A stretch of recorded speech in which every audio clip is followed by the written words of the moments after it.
Alright, I know what you're thinking. Really? A solo run in a pair-up Fire Emblem game? Get this guy out of here, man. Okay, we gotta go over some rules real quick, because it gets a little weird when there's pair-up involved in these games. If you look up a solo run of any 3DS Fire Emblem game with pair-up, they're probably gonna have someone in the back. It's just how it is, first of all. And a lot of times, if you look up one of these solo runs, you'll still see other units deployed for supportive roles like opening chests. Or occasionally, some people will use them for healing or whatever, but they won't do damage. So, however you want to think of this is fine with me. If you want to count it as a Selena solo run, or if you just want to count it as some goofy guy obliterating the whole game with his favorite character because he's a moron, I'm unbothered either way. That's fine. But I will still go over some of my self-imposed rules, as well as some stuff that is important for setting up this kind of run. So my basic rules are as follows. Number 1, no one besides Selena is allowed to deal damage from Chapter 10 until the end of the game. This is a pretty simple one. Most runs in this category do not violate this rule. Obviously, we will have to play chapters before Selena joins. I won't be showing them because there's no reason to, but I will talk about our goals going into them so that we set Selena up for success.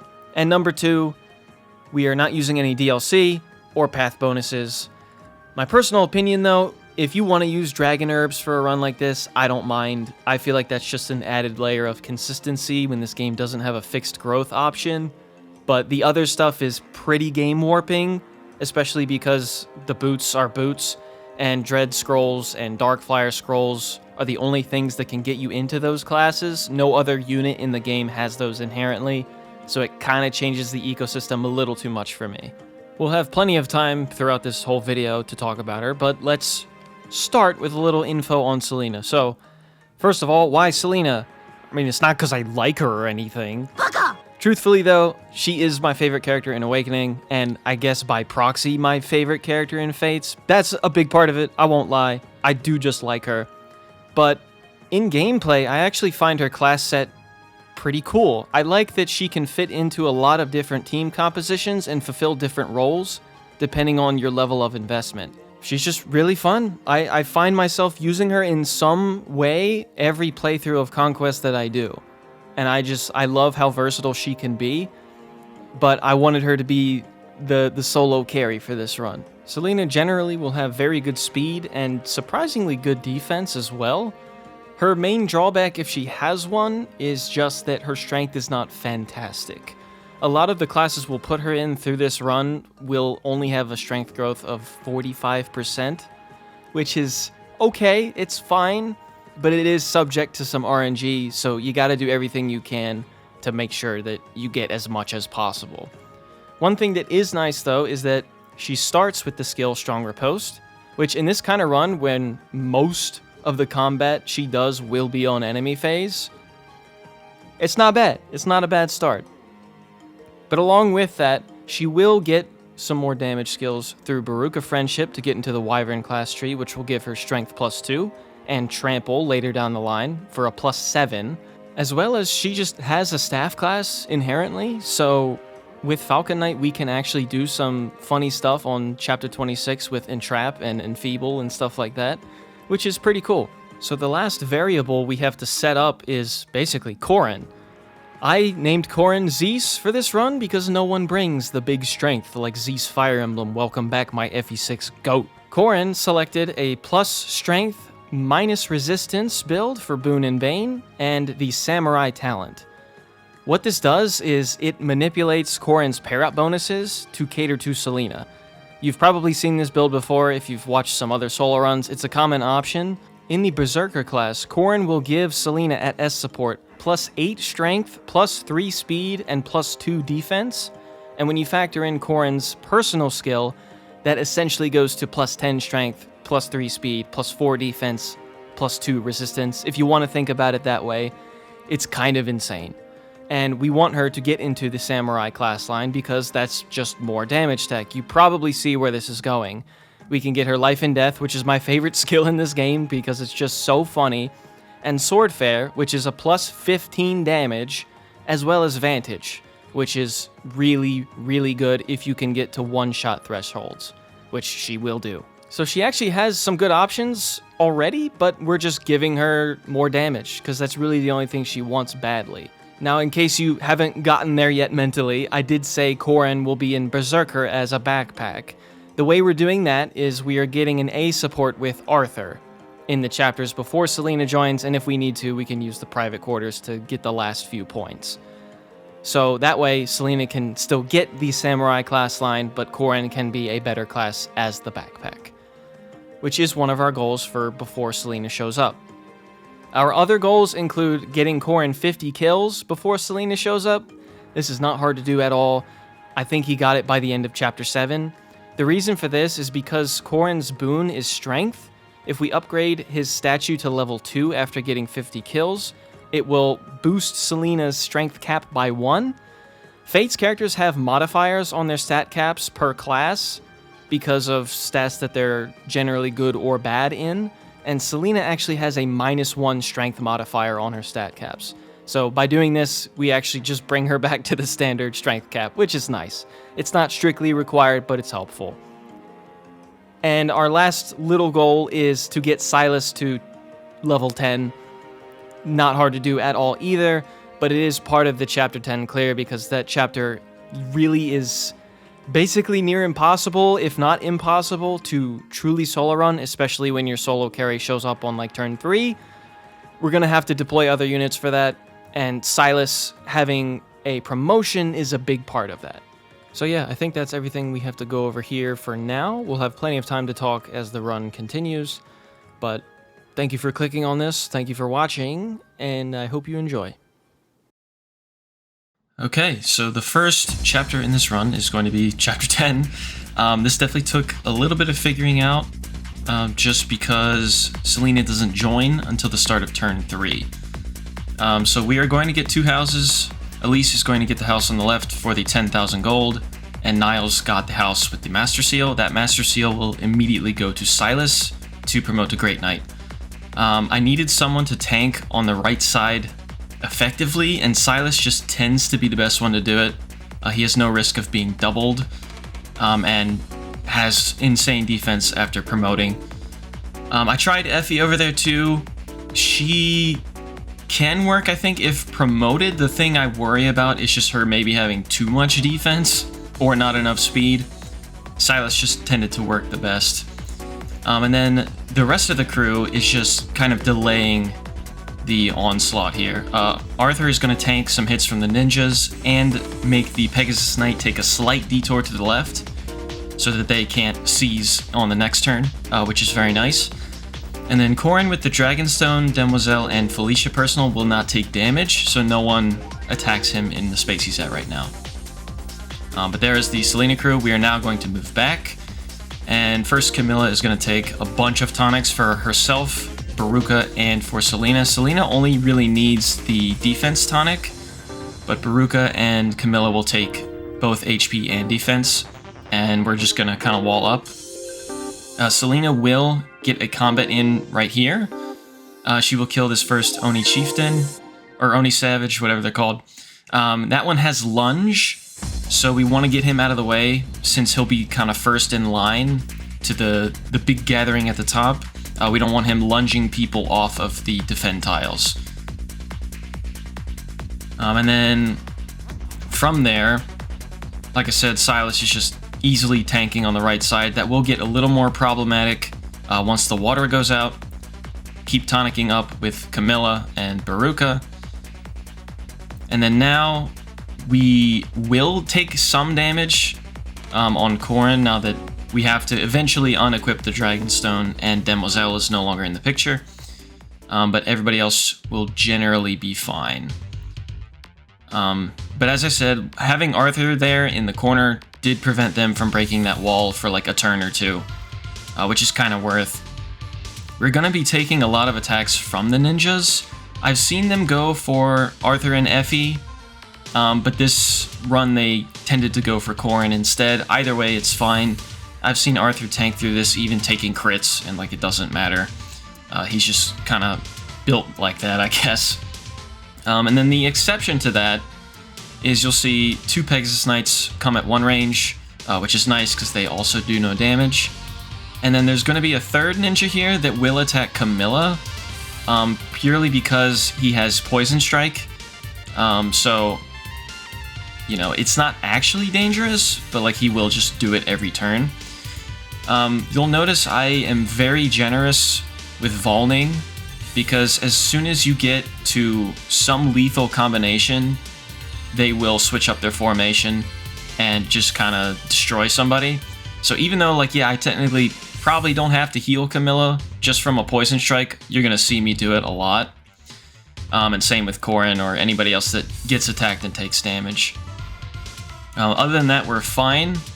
Once the water goes down, though, it gets a little bit more complicated and a little cooler, which is right now. So now, on the right side, Silas can't just stand at 1 range and keep them all from moving, but he is very important for this because he has to tank as many archers as humanly possible, because if they cannot attack him, they will run toward the defend tiles. We can handle one of them, but we can't handle more than one.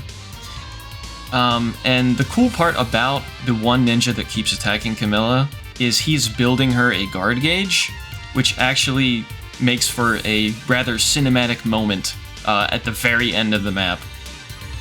So as you can see, Silas is taking all but like 1 of the archers, which is fine. He has plenty of healing. He's not in any real danger.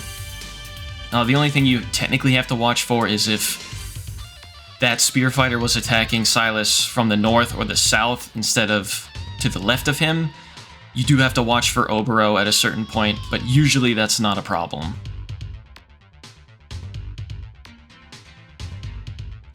Yeah, and then Poison Strike again. You'll see Camilla has 2 more attacks to get a guard gauge, which will time out perfectly for the archer that Silas cannot draw. Okay. And then luckily in this clear too, as long as we keep everybody healed up, they won't like move out of the way for Obero or Hinata. They won't see lethal at any point, which definitely makes it a lot easier. So 1 more attack on Camilla will give her a guard gauge, and that archer is getting rather close. So you see on this next turn, this archer, whether he goes to the ballista or just outright attacks, Baruka or Camilla are in trouble. So we will swap Baruka and Selena. I'm marking them there. We will swap these 2, unequip, and wait. And then Camilla just has to keep going with healing. The archer will not see lethal on Camilla at full health with an HP and defense tonic, but he will after a Poison Strike, which is where this comes in, and the guard gauge is just perfect. This looks so lucky, but I promise it's consistent. I've done this run like 3 times now. So that is really nice. And then the last thing we have to do is we switch and transfer Selena over to Corrin. And then since she's the only one that's allowed to attack, we do have to kill this archer because we have 1 turn left.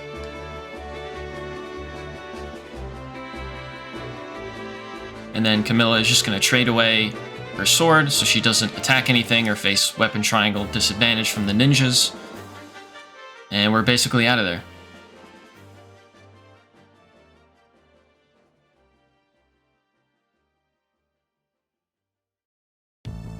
Okay, so next up is Paralogue 1, the Mozu Paralogue. Really not too much to talk about here, other than we bring in Camilla to fly around Corrin, keep them out of combat, and Selena cooks. With Strong Riposte, she starts off just one-routing these guys on enemy phase, which is nice. We will take Mozu's free Brass Naginata and Valm, and that's really it. The real purpose of this isn't really the experience, although she does get a little bit from it. It's more so just to continue building support with Baruka. After Chapter 10, we did get a C support, but on previous runs, sometimes she does, sometimes she doesn't. So regardless, we reserve the next few maps to bring in Baruka to build that support as needed. They do have a fast support, so it will not take very long. Baruka will be her para partner through Chapter 12, including like the Invasion one and stuff like that. But other than that, not too much else to report on here.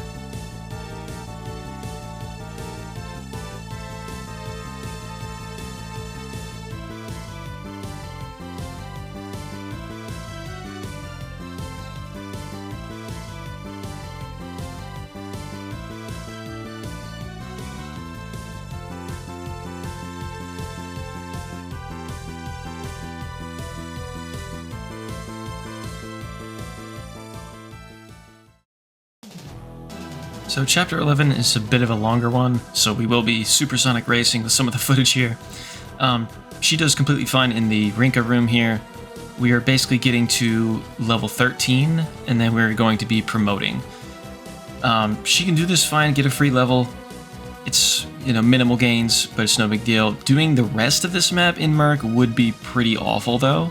Especially going through rooms like where it's just all archers that have counter.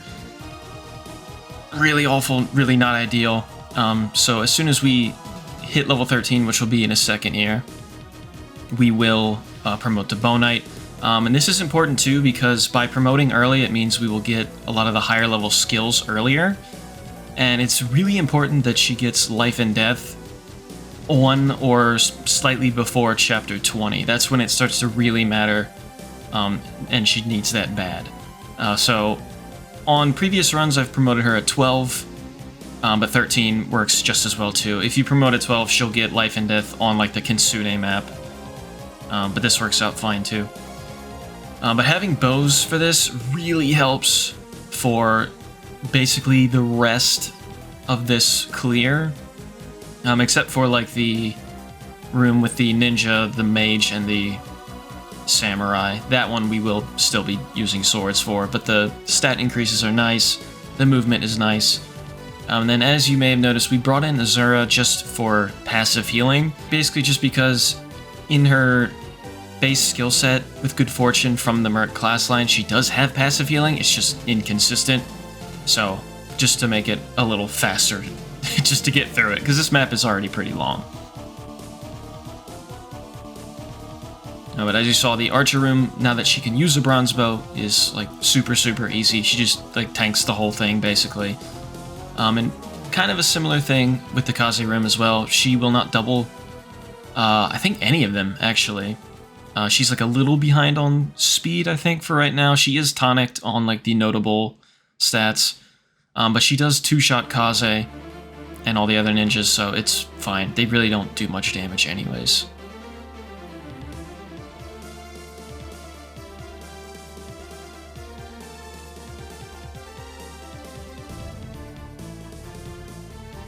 Alright, and then we did also bring Niles here to open up two of the chests. One is a Spirit Dust. If we get a stat booster, just assume that Selena uses it. There's really no reason to give it to anybody else. And the Spirit Dust, although she won't be attacking with magic, does very slightly help with some staff hit rates later in the run, so you may as well give it to her. It's better than getting like 1k gold out of it or whatever it is. I'd much rather have the +2. And then this room, we just have to weave in and out a few times to kill the mage. We one-shot the mage with an iron sword, and then we equip the Norian blade, because that gives +3 defense. As we slowly chip down the ninja, he'll take 2 hits. The only guys that really do damage are the Kodachi samurai with Life and Death, so we have to take it a bit slow, but it's not a big deal.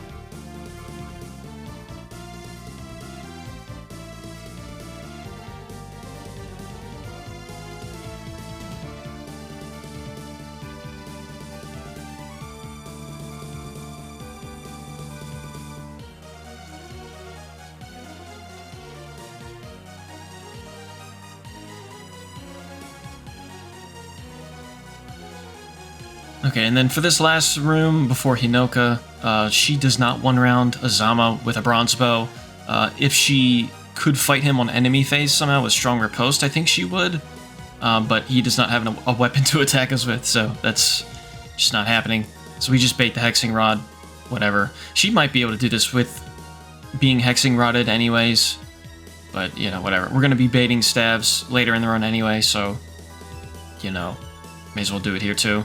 And then the last chest here is going to be an Enfeeble Staff. We could just buy one later on in the run, but it's nice to get one for free here. We will be using it once. At a very late point in the run, we will be using that. And then the rest is pretty easy. Hinoka here is not scary at all. And with Strong Riposte, she one-rounds the other Pegasus Knights with Bolt Naginatas. Yeah, really not too bad. But promotion here is basically essential. I would not want to do this in the Merc class. That would suck, like, a lot.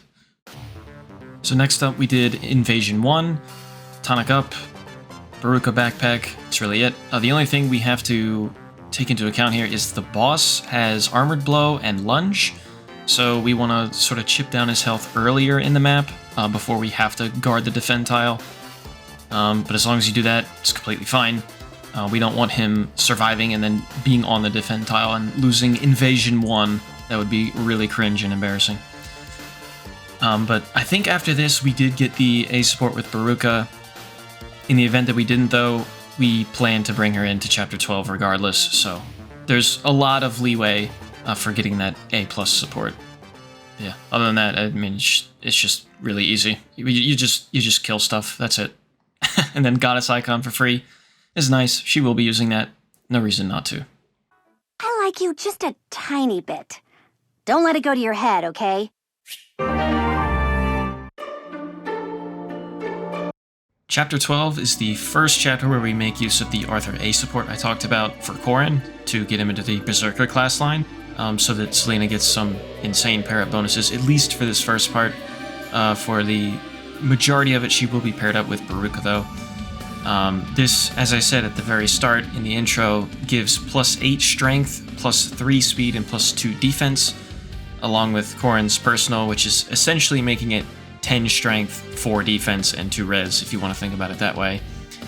She has no problem dunking on Kagero and Saizo, which is very nice, because that Flame Shuriken is some extra money in our pocket. We will never use that to fight anything. Yeah. I actually considered Ninja Selena just for fun factor, but I don't know about that for a number of reasons. She really doesn't get like more damage from that class line, which is really the only thing she actually needs, so that's why we went the Samurai route with Corrin. We are going to use some of these extra units here to break pots, because it's hard enough getting through this chapter just from like an action economy perspective. And we do need Niles to open a chest up on the left side here, which is an Armor Slayer. That will come in handy in a lot of points in this run.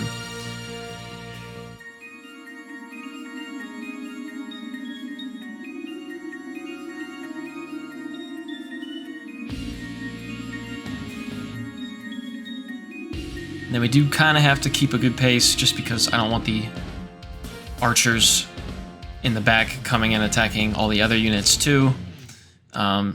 So we're trying to get through this as fast as possible, killing staffers and then trading back to sword if we need to get through this part. And the unlucky part is that Selena, even without a backpack, does not take damage from these ninjas. So we have to attack one, get debuffed, and then the other one will also attack, and she can get rid of them so that opening this door is safe.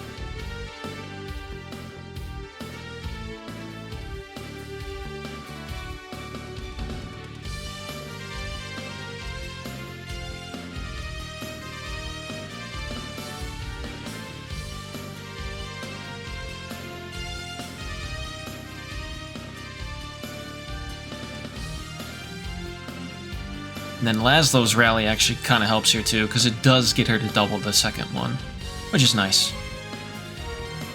I really wanted to one-round Ryoma here. That would have been great, but she's just not doing that, to be honest. So it's not a big deal. We lose out on a secret book. It's kind of whatever. The main thing that we need to get, besides the Armor Slayer that is really important, is the Samurai to her right now has a droppable Kodachi, and that thing will be our best friend in this run. So we really need that. And then Niles open the chest, Armor Slayer, very nice. And then someone else will attack her through the wall here in a second, so she'll have to kill him too, in order to make the path clear for Corrin.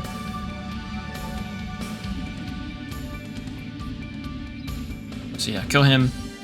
And then Niles can trade for the bronze bow just to break a pot. Perry break the freeze pot. And then Corrin escape with Camilla. And done. Chapter 13, we finally get her into the Master of Arms class, because the My Castle private quarters is fair and balanced.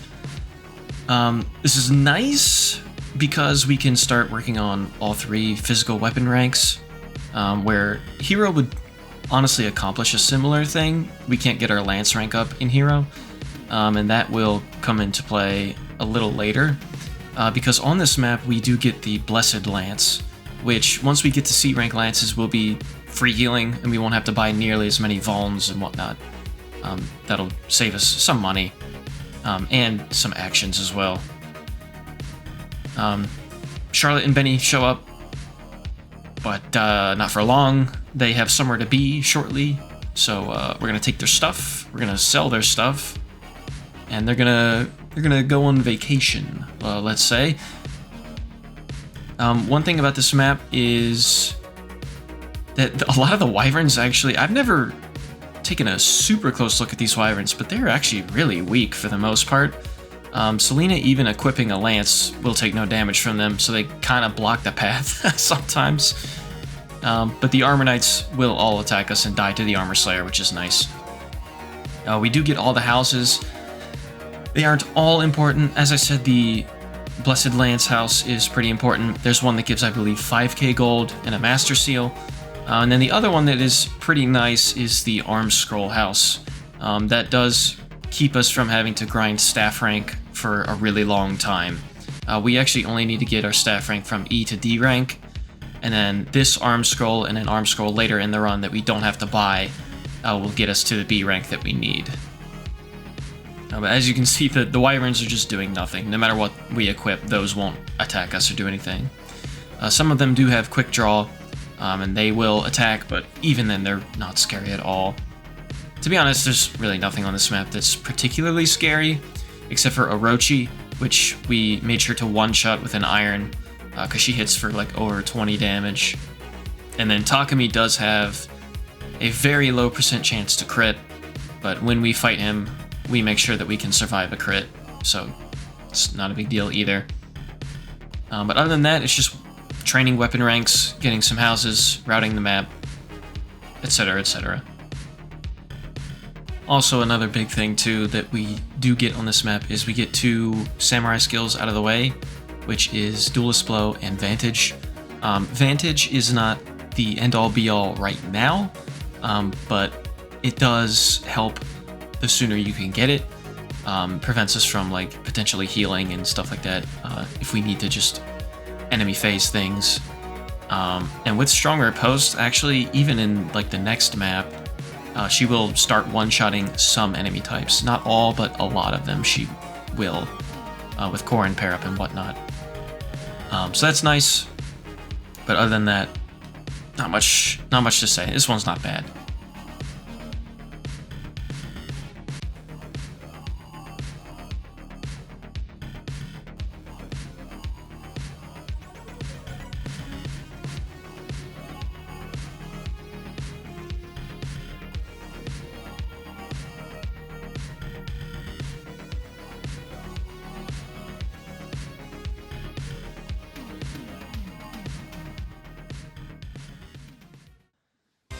Chapter 14 is pretty simple too. Actually, at this point, with Stronger Post, as I said, Selena will start one-shotting a lot of enemies on this map. The Archers, as well as the Pegasus Knights with Stronger Post, if she has Corrin backpack, she will one-shot them. The only ones that she won't one-shot on enemy phase are obviously Kumagera, as well as the Kinshi Knights that come in a little later as reinforcements, and the Oni Savages she will not one-shot. But we make sure that Leo and Keaton do not deal any damage. They will die. Spoilers, they will die. It's not worth trying to keep them alive. They don't do anything for the rest of the run anyways. There are 2 chests on this map, but to be honest, it's a little annoying to try to keep people alive, like if I brought in Niles or Kaze or something. And there is 1 droppable chest key on this map as well. And usually if there is a droppable chest key, I try to not bring a lock touch unit, and I try to make a choice between the chests. The two chests that are on this map are a Seraph Robe and 10,000 gold, and I chose the Seraph Robe because with 10,000 gold I could just buy a Seraph Robe, and when you're going for Vantage strats, more HP is always nice, so I just went that route instead. But other than that, we dodged the Hexing Rod with Corrin. I really didn't need the other two to tank that at all. She can reach within one turn hiding behind Corrin for the first one. We're going to bait the Freeze and the Enfeebles before the reinforcements show up.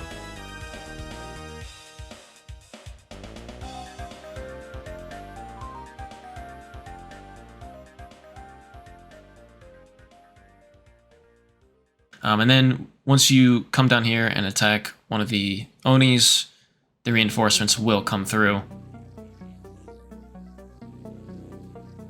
And like I said, those two are gonna die. Like there's kind of no way around it. They're just gonna die. It doesn't matter. And this will be a pretty decent showcase for Vantage and Strong Riposte for a lot of these enemies too.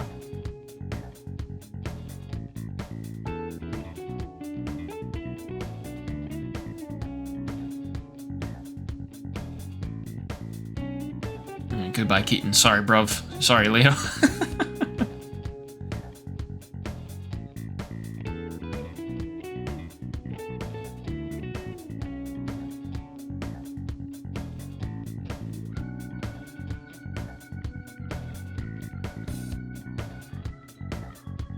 Alright, and then we get another skill here, which is Seal Strength. This one is kind of underrated for this run, I have to say.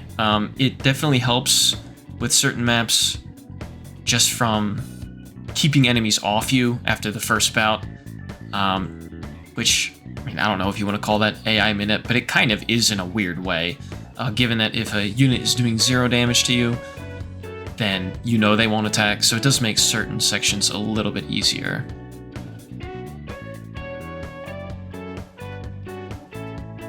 And as I said, we got our droppable chest key, so we're going to get the chest up top, which is the Seraph Robe.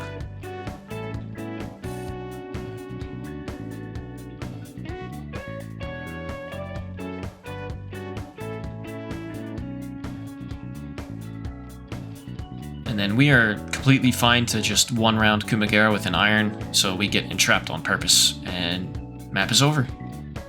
GG's.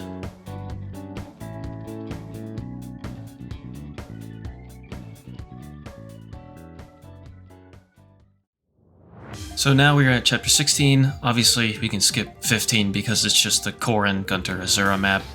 I will tell you we got no stat boosters from that map. It was like a Speed Wing and a Goddess Icon.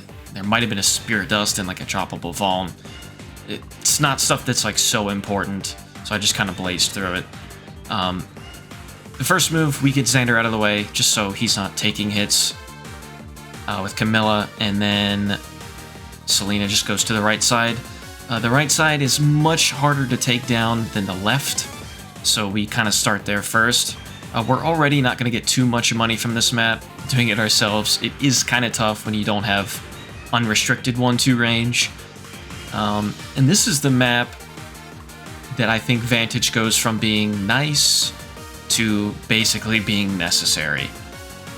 Doing this map without Vantage would just be dreadful.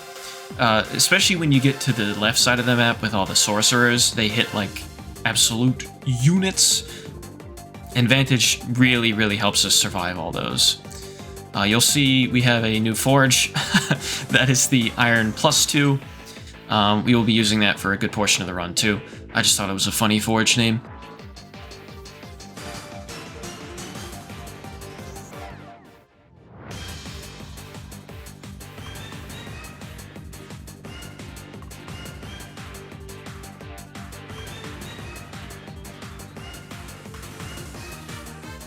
Luckily, we do one-shot all of the sorcerers, or not sorcerers, the dark mages.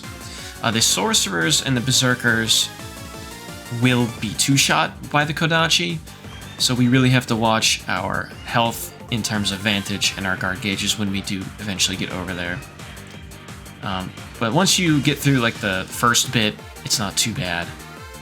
The main thing that really helped us was going and attacking the adventurer with the enfeeble staff, because we don't mind getting frozen too much. We're just gonna kind of stand and fight for a bit.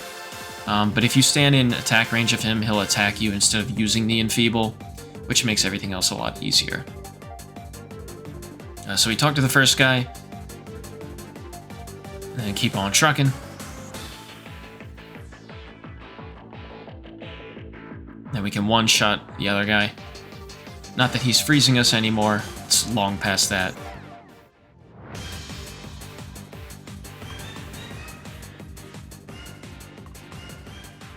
And this is also the first map where I took off Good Fortune, the luck-based healing skill that she had from the Merc class line, just so I know exactly what her health is going to be at any given player phase, so it doesn't mess with Vantage at all. We will be bringing that back for a few maps, just because any free healing is nice, but this is one of those cases where it would be actively detrimental, if nothing else.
And see, here's a perfect example here. As long as we just attack the other guy with Vantage, we'll just counter them on the enemy face and not die. There's so many points where without Vantage we would just be so dead, it's not even funny. So, again, another reason why we went Master of Arms earlier instead of just going Hero, because Vantage is so important. And then this will be the last guy here. This will be Shura. We have to make sure we have some health, just because he does have counter.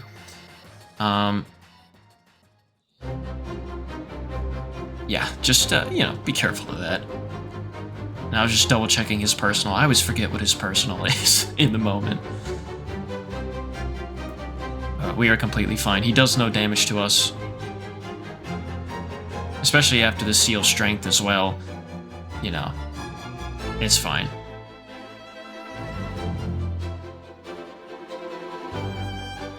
And then I'm very sorry to all these Shura fans out there, because there are some. I know there are some Shura fans.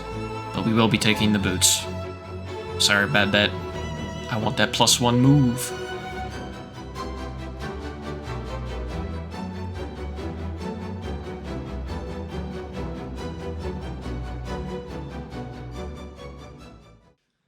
So before heading into the ninja caves, I decided we needed a little bit more oomph.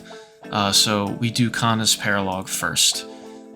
We accomplished quite a few things in this map. Number one, you'll see right after this first turn, we will go to the Wyvern class line, courtesy of Baruka.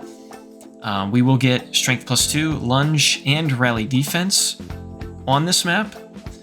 We will pass down Rally Defense to Kana, and Korin will also pass down Rally Strength to Kana. So this times out very nicely. You will notice I make a couple moves that look a little bit weird at times, and it's basically just to maximize the amount of dual strikes that get blocked by Corrin, so they get more and more experience to hit level 5 promoted by the end. So we do play this like a little on the slower side, a little on the weirder side, but that is our main goal with Kana.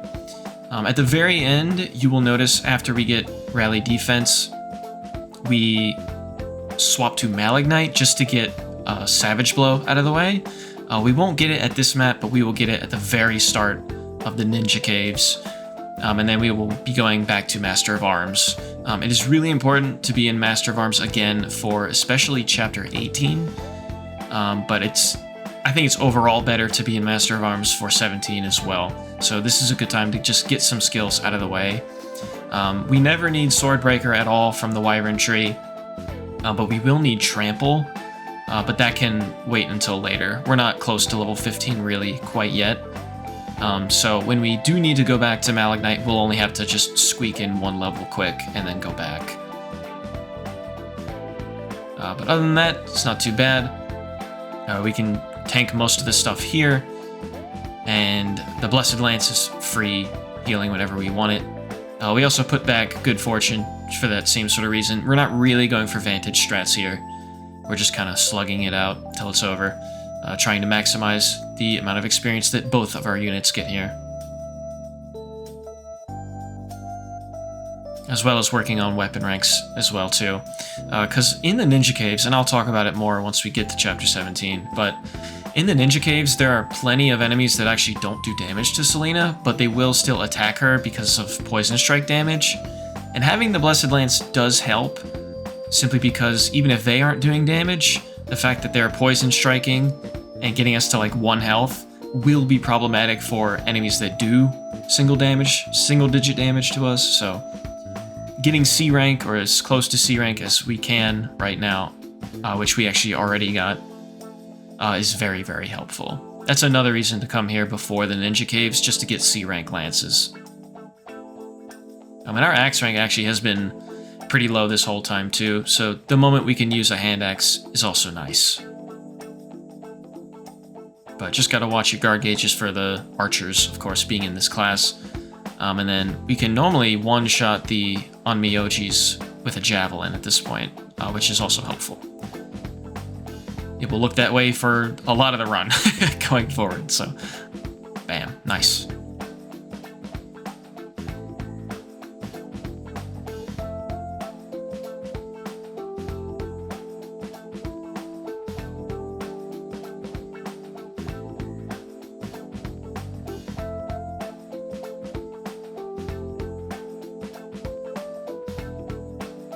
And actually, I forgot to mention, we actually took Vantage off for this map, for similar reasons that I already discussed. Basically, every time a guard gauge goes off as well, Corrin will get XP from that, which will help in us getting Rally Strength by the end for Kana.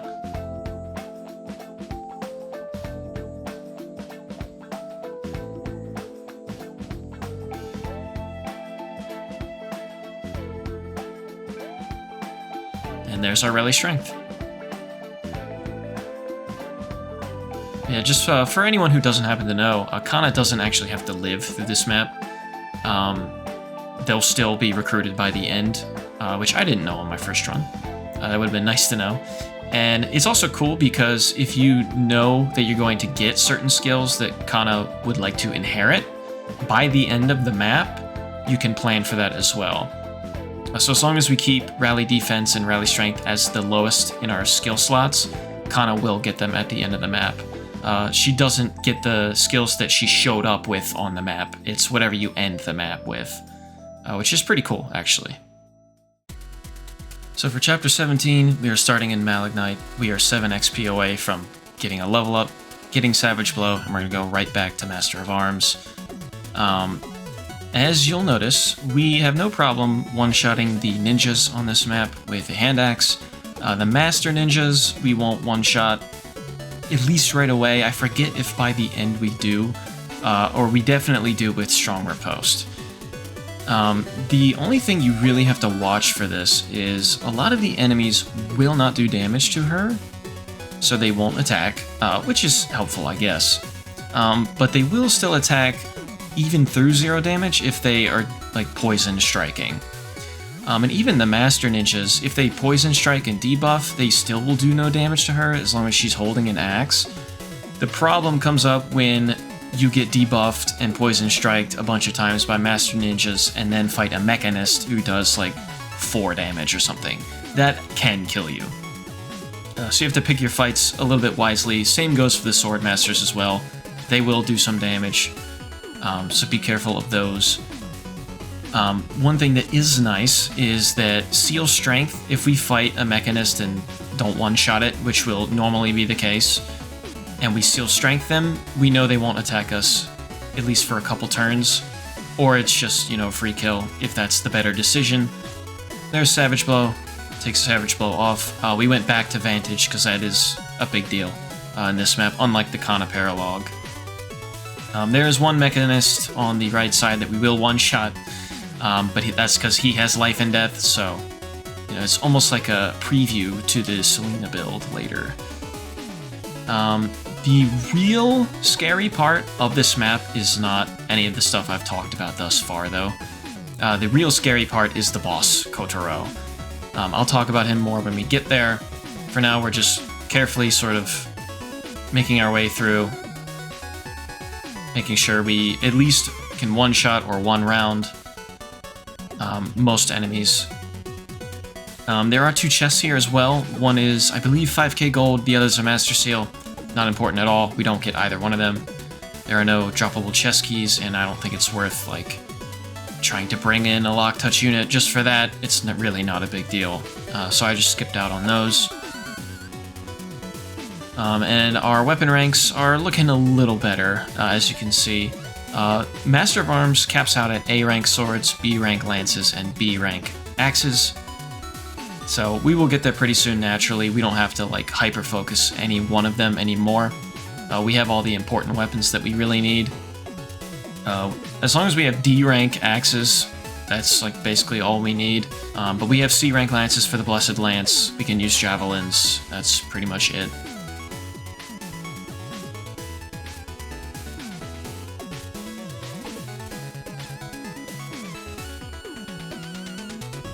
One thing that I actually forgot to mention in the Chapter 10 clear was we did not get the Dual Club. And I'll be so real, I never thought I would have said this, but I do not miss it, like, at all. There's no scenario in this entire run where I feel like I really wanted a Dual Club. Most of the time, I would prefer to have a 1-2 range, or just a really good forge, or, you know, something to that effect. Or late game a Brave Weapon, I guess. I thought on my first run of this that might be kind of an issue, because it's really hard to get it when no one is allowed to do damage in Chapter 10, but I seriously did not miss it at any point in this run. Same with the Draco Shield House in Chapter 10 as well, but Selena really doesn't have like defense problems, so wasn't too worried about that either. But yeah, as you've probably noticed going through this, a lot of times as long as we have a certain weapon equipped for advantage, they just won't bother attacking us. Even if they do have Poison Strike, sometimes they'll wait for some reason. They're a little bit odd like that.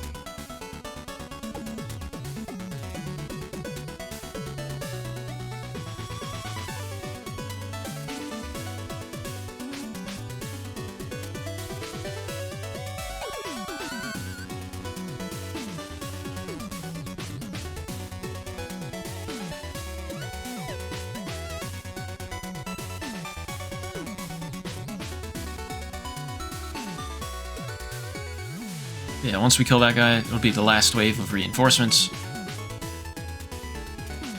Yeah, it's not too bad of a chapter, honestly. Like, you just have to be careful, mostly at the first part, to be honest, when there's a lot of Mechanists and Master Ninjas sort of in the mix at the same time.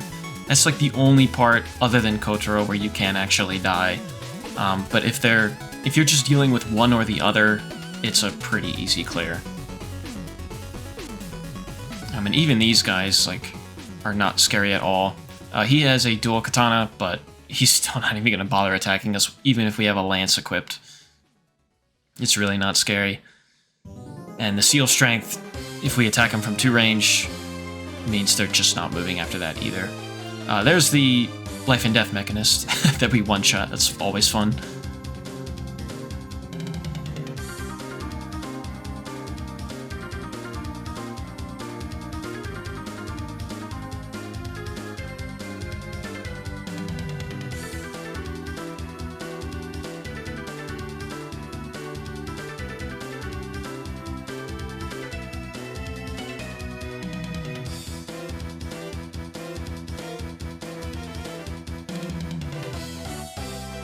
Okay, so now I can talk a little bit more about the boss as we clear out these last few guys here, just so they're not a distraction. We res tonicked actually specifically for Kotaro, just because he has a flame shuriken, and as long as the flame shuriken doesn't kill you, you'd kind of prefer him to equip it, because it tanks his avoid by 20. And as you'll see very soon, our hit rates are not fantastic on him. But I think because I res tonicked, he just never equipped it ever, even after like we seal strength him and whatnot, so whatever, it's better than dying, I guess. But we will be using the frying pan instead of the bronze axe forge because it actually has 10 more hit.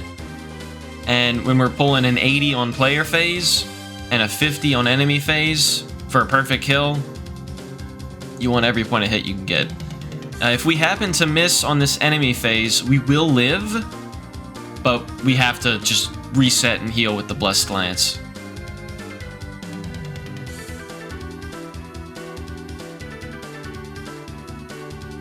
And I could be wrong, but I have a suspicion, and someone correct me if I'm wrong, please, I would love to know, if maybe he didn't equip the Flame Shuriken on enemy phase because it's a lethal hit for us. I don't know for sure. He'd obviously be doing more damage with it, but if it tanks his avoid and the second hit from us is going to kill him, maybe he just prefers to use the silver. But either way, after a second try, we get it, and we're out of there.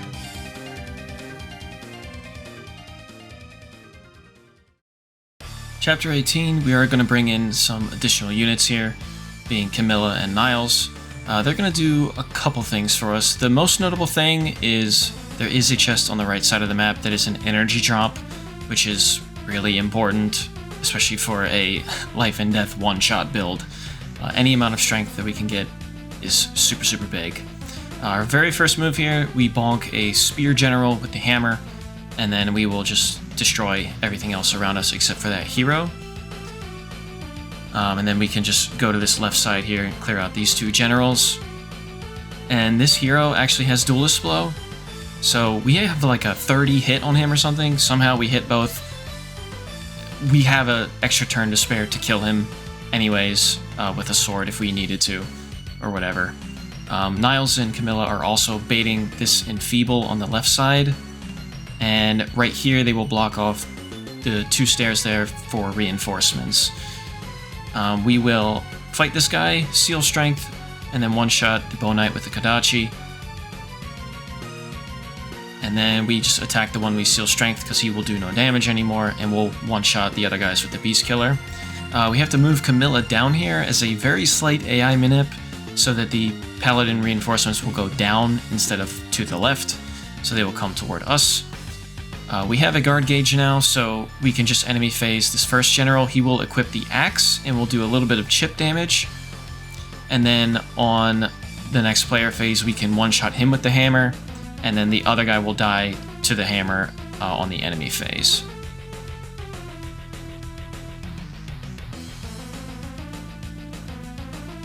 The turns for this chapter can be a little bit tight too, which is why having a relatively set-in-stone strategy for this is very nice. Making sure to stand in the right place, kill a certain number of enemies, etc., etc. We're going to go up and bonk this last general, and then move Camilla and Niles to take some of this Enfeeble, though Selena will be able to kill it on this next turn. We separate just in case, but Selena is the last person that they choose to Enfeeble for some reason. I don't exactly know why that is. We did have to forge a +2 Javelin for her to hit this number here to one-shot the maid. And then we will very soon be in vantage range. And then just one-shot all the sorcerers.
And then here is where it gets a little bit scary. I feel like I could have done this a little better, if I'm being completely honest. So I have to wait for Niles to get the energy drop first and foremost. The tough part about this is that Zola has Duelist Blow. So with our Duelist Blow on player phase, it is completely safe to attack him. We will one-shot the other sorcerer on enemy phase in vantage range. That's not a problem at all. But I wanted to make sure my hit rate was as good as possible, so we do equip the Javelin. But even on enemy phase, to kill Zola, it's like a 50-50. If we miss on enemy phase, and he misses on enemy phase, that is fine. Both hit rates are not good at all, because we can just kill him on the next player phase. But if we happen to miss on enemy phase, and then he hits us, it is kind of ugly looking. Like I said, the hit rates are not good on either side for this combat coming up. But, yeah. We got it anyway, but that's the only part of this clear that's like truly ugly, to be honest. There's probably an argument for just pairing up with Camilla and then attacking at one range, but it is what it is, I guess. Now it's time for everybody's favorite, Chapter 19, Kitsune Lair. I promise you, this map is as boring as ever. It's as boring as it always is. Yeah, I don't know. I don't know what you want me to say, dude. This map is so boring. I'm not a fan of monotype maps in general. I just never think that they're very interesting. We do have to watch out for the ones with life and death and things like that, to be fair. But we have healing items. We have the Blessed Lance if we want. We can sit atop the mountain with the bottle if we just want more avoid. It looks a little scary at the start, but with Vantage 2, and like most of our weapons will just one-shot, yeah, I don't know. It's the Kitsune map, what do you want me to say? Just to enjoy the song in the background, I guess. We do get a free talisman on this map, which is nice, it's appreciated. It's not super important or anything, but I'll take it. The only other thing to mention is that we will very soon get Life and Death. I was really hoping to get it on this map. In previous attempts, I did usually get it on this map near the very end, but because we promoted at level 13 instead of level 12, it will sort of change our XP trajectory a little bit, which is not the end of the world. Like I said earlier, it is really important to have it for Chapter 20, and we can get it very early in 20 and just be cooking after that. So, not a big deal, but I definitely would not have wanted to delay any longer than that. So.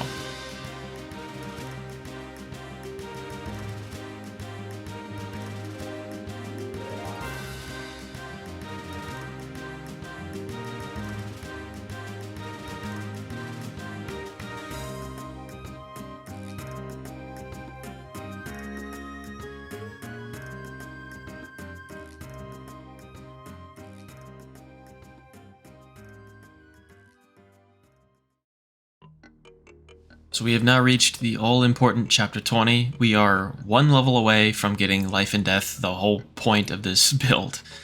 For right now, we will be one-shotting things like the Onmyojis, so we take those out pretty early just to get them out of the way so we're not stuck in a weird space later. And if we need to, we can one round like some Spearmasters and things like that with the Bronze Axe Forge. But we are really just waiting for Life and Death. As soon as we get Life and Death, we one-shot every single enemy on the map, except for Fuga, as long as we normally at least keep Weapon Triangle neutrality. Most enemies will need Strong Riposte if they're a little on the bulkier side, but we can hit those breakpoints once we get that skill. This will kind of be how it goes till the rest of the run, more or less, except for specific use cases like bosses and whatnot. We want to keep Weapon Triangle advantage as often as possible. If there's a mix of enemies, we can normally get away with having neutrality to some and advantage towards others. Like if you're against Onmyojis and like Oni chieftains or whatever, you can normally just get away with the Kodachi, you'll one-shot both of them. In this map, if you're against like Kinshis and Spearmasters, you can just equip a hand axe, that kind of thing. If it's Pegasus Knights and Onmyoji mixed in, then you're probably going for the Forged Javelin, etc, etc. It gets a little bit easier once we get some more levels, get some more strength. We will be getting the energy drop from the Tier 3 staff store when that comes up. We won't buy it right away, but eventually we will, just because it makes everything a little bit easier. We should be very close now. We're at like 99 XP, so I just make sure whatever I attack gives me a guard gauge, so we're safe, just in case we have a weird weapon equipped. But we just got it there, and the map is basically solved, more or less. The only other thing we have to take into account occasionally is if we are seal strengthed. Sometimes we won't hit the correct strength numbers, but we can just wait a turn or two and then we're back. It's like right here, I think I show that off right here. Yeah, so we're like 1 point short with Strong Riposte factored in, so we can just wait a turn. And then now, +3 on enemy phase. If we get hit, we're in vantage range. If not, whatever. We also didn't bring in any lock touch units here, because there is a droppable chest key that we just got. Between the 3 chests, one is the Dragonstone Plus. We don't care about that at all. One is 10,000 gold, which is nice. And one is the all-important Rescue Staff. So we grabbed the Rescue Staff. Money isn't too big of an issue. If you haven't noticed, in a solo run context, you can normally get by with just a couple forges and whatnot, and as long as you plan your seals out correctly, you won't have to spend too much money going back and forth if you kind of know what you're doing. This is also the last map that we have to play before we get the Tier 3 Armory and Staff Store, which you'll see at the very end, actually. I will go into Hero very briefly, just to get Soul out of the way, because we have Heart Seals left, but we do not have Partner Seals left. As soon as we get Soul, we will buy more Partner Seals, and we'll go into Swordmaster for Chapter 21. But I figured it was a nice opportunity to just get a skill out of the way for Hero. We don't super need Soul, but it does actually help for 21 as well, so it's not bad to get it here. But yeah, I mean, this is really where the build starts to come into fruition, or whatever the terminology is. Life and Death is honestly my favorite skill in Fates. Like, it's so silly, and there's definitely more interesting skills or cooler skills that you could pick from as your favorite. I don't really get hype about like the super defense units. I get hype about the units that do 1,000,000 damage. And Life and Death, just making everybody's combat windows do big numbers, is really fun to me. I think there's probably some comparison you could make to other games too, where like, you know, I think about stuff like Wrath Resolve Ike and FE9 or something like that is just so up my alley. That's so fun for me. Being under half HP and just doing 1,000,000 damage is just kind of fun. I'm into that shit. But I don't know, I love picking the Samurai class 4-core in Conquest in general. I've found that to be like my go-to for a while, actually. One, because it's like so scarce, like Odin has it as a heart seal. But otherwise, like, it's really hard to find on units in Conquest. And I also just like that whether I'm giving it to a unit, like if I'm giving it to Selena, or if I'm giving it to Xander, if I go female Corrin or whatever, it's just fun kind of no matter what. And I also like that it is one of the easiest talents to pick for just getting damage out the ass for like endgame Takumi and things like that. So it leaves more headspace for me to focus on doing things with other units, because I know Corrin is just always solved without even trying. I don't know, I like games where Sword Master class is kind of good. And I do love that the Master of Arms is kind of nice as a package. One, because you get a lot of damage, you get Vantage and all that sort of stuff, but in a solo run context, it's nice to have full weapon triangle control as well. It definitely helps a lot.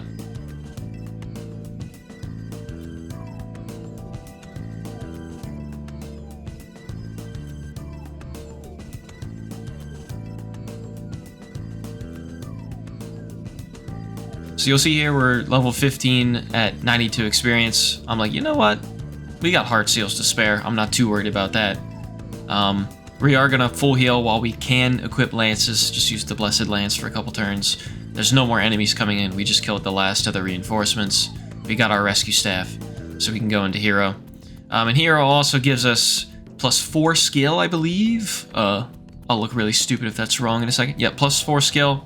So it's like +8 hit. Which does make this a little bit better, too.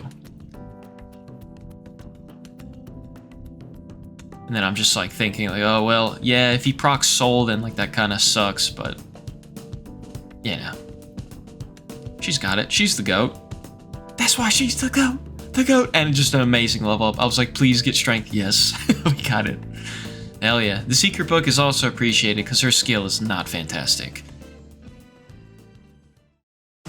So now that we can buy more partner seals, we put her straight into Swordmaster, and between this map and the next one, we're going to be grabbing Astra and Swordfair to add to our damage stack.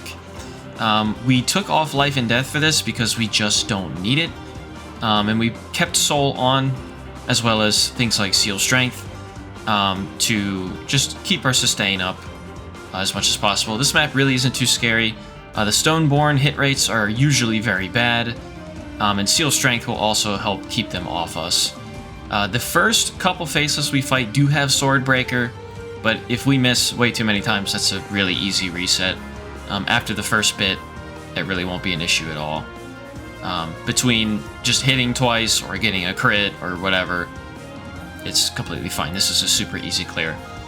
And on this map too, at the very top, the boss has a droppable arm scroll, so we make sure to equip things like Strong Riposte and Tonic Strength to make sure we hit the 1-round benchmarks for that boss.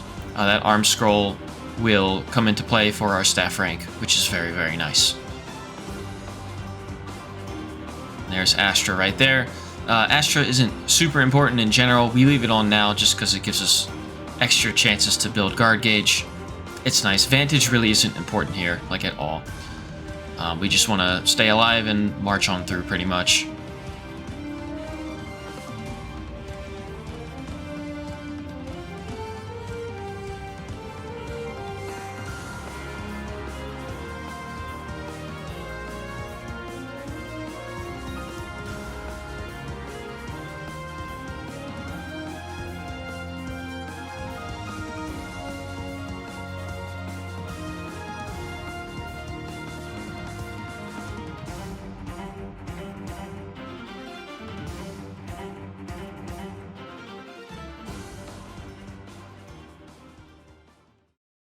So for Chapter 22, we are still in Swordmaster for the time being. We still need to get Swordfair, that will be in 1 level. And we get enough experience in this first section to accomplish that. There is one really scary part of this map, and no memes, no joke, it is Hana. We had a strength meal for +1 simply for the Hana combat, not to kill her, but in order to kill one of the Oni chieftains or whatever in front of her. We barely hit the 41 after getting Sword Fair with the rest of our damage stack. Once we get Trample from Malignite, that will replace Strength +2, but the rest of our skills will remain the same when we're going for the big damage. So first, we're just kind of killing the early enemies here. We can stay in Swordmaster for now. And then as soon as we cross this line over here, there will be more reinforcements to the left and where we are standing. We're going to clean up those quick.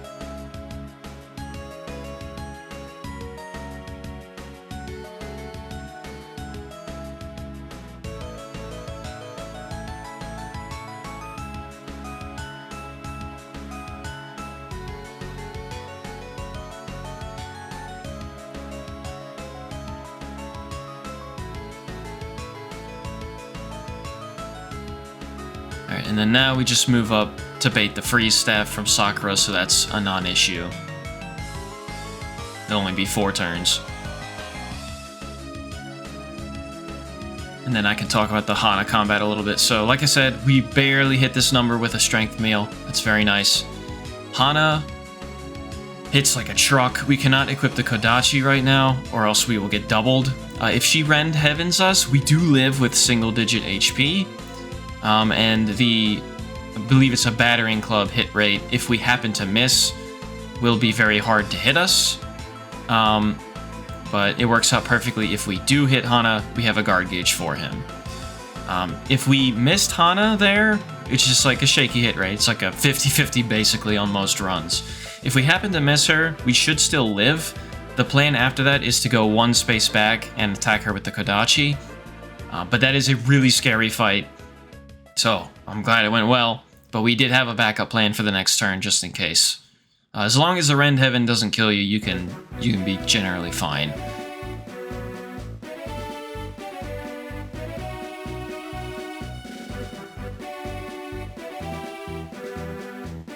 The next step is we are going to Falcon Knight. This is perfect because we are very low XP. We do not want to level up in Falcon Knight, but we do need to get our staff rank to D. This will only take 20 heal stabs, and since there are just infinite shuriken, ballistas, or whatever you want to call them, I forget what they're called, just firing at us for free is completely safe to get the staff rank up right now, which is very nice. We only get like 1 experience per staff, so we don't have to worry about leveling in this class that would low-key tank her strength growth. But that is nice. We do forget to use the arm scrolls here, but we can do that in Chapter 26 on the fly. That's not a big deal. This is my biggest regret of this run. This is straight up a throw. I'm gonna be so real, this is just a throw. This is the first time I had ever done this. Normally the plan is to just go back to Master of Arms, beat the map, and then we start in Malignite for Chapter 23.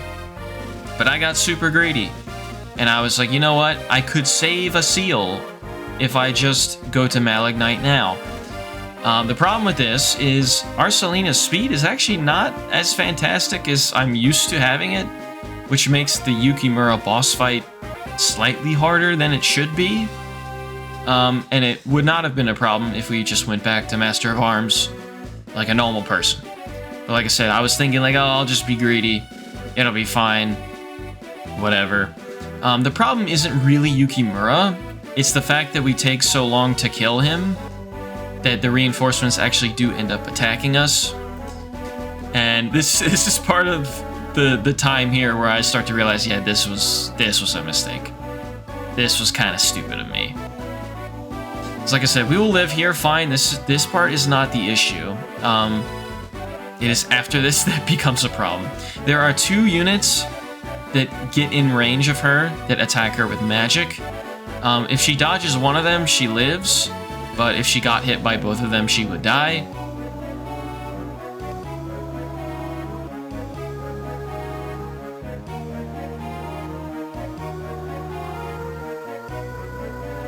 So we get hit by this attack. If we dodged that, we'd be fine, but we had to dodge this. And I do not like it. I don't like it. I hate watching it back right now. This was a complete throw. I will literally never do this again. But we lived, so we season, we're out of there. Yikes. Alright, so we've reached chapter 23. We're still in Malignite, about to get trampled very, very soon. We bring in Kana for rallies, as well as Niles for the chests, because the chests here are a pair of boots and 10k gold, and that's just too big to pass up. Camilla and Baruka are just here for moral support, for the most part, to fly those two around so they don't end up getting hit by stuff. You'll see in this map, especially compared to the last few that we've played, the numbers got a lot more difficult to reach. Like, the benchmarks got a notable upgrade. Early on, we sometimes even need, like, Camilla adjacent to make sure we hit a number even after a rally. That won't be an issue for long once we get, like, a few more points in strength. But we did get Trample, which also, I mean, that's plus 5 damage to everything on this map, which is also a super big deal. We do have enough money to put her back into Master of Arms, as well as give her an Eternal Seal. Since she promoted early at level 13, we have some room to give her some extra levels, mostly just for stats at this point. She will need one more skill, but that is from the hero class line, and we do not have to do that right now. We can do that when she's much closer to a level. But I'm going to have animations on for a lot of this, just so you can see how nasty the numbers can get and how close we are on some of the benchmarks. It's honestly one of the more satisfying chapters to watch back, just because of how close it can get sometimes. This is truly life and death gameplay. The thing you gotta watch out for mostly is just, as I talked about before, when there are mixes of weapon types, choosing the correct one for advantage or neutrality and avoiding disadvantage when you can. As well as these Master of Arms all have like effective weapons. We have to watch out for the sword catchers, but as long as we either live one or have a guard gauge, that is completely fine. We can just equip the forge and just go to town. And then here, this is kind of nice because Camilla and Baruka can bait these guys up top. That way we're not fighting them on unfavorable terrain. We can just equip the Kodachi down here. Just makes it a little easier sometimes.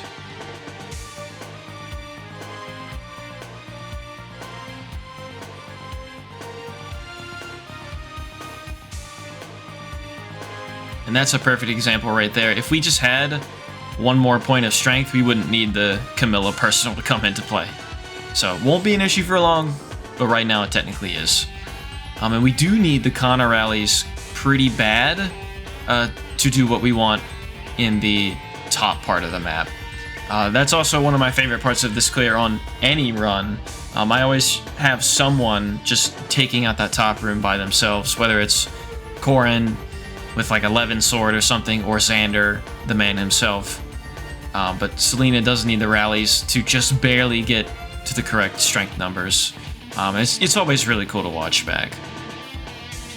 So once we get rid of all those guys, we can start on the enemies that started on the map. These guys are completely fine, no big deal at all. We do stay out of range of the Dual Yumi though.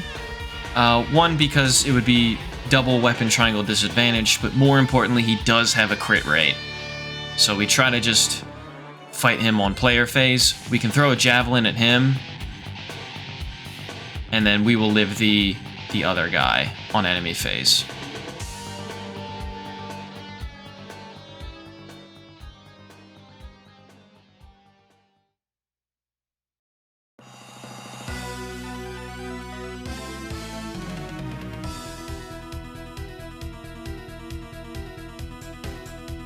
And then here, this is where it starts to get a little sticky too, because I want to be very aware of my matchups, as well as like, because the numbers are so tight, I have to make sure I fight as few enemies as possible on like the forest terrain or whatever. So I have to be kind of patient. Like, it's so easy to mess this up sometimes if you're not careful.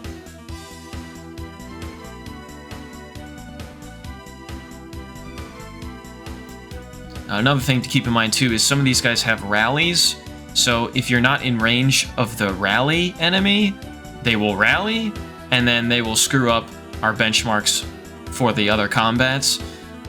So I'm trying to gauge like where I can bait the rally units so that I just fight them and they don't rally instead, while also just not dying to like bad matchups.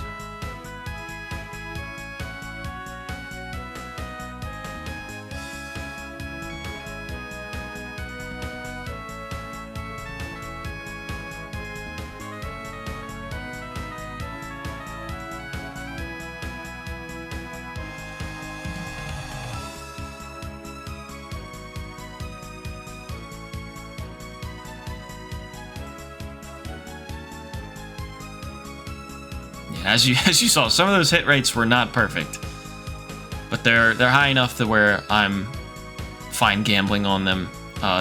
This is about as bad as it gets, to be completely honest. You saw this guy here, we both just missed each other straight up, which was a little bit funny.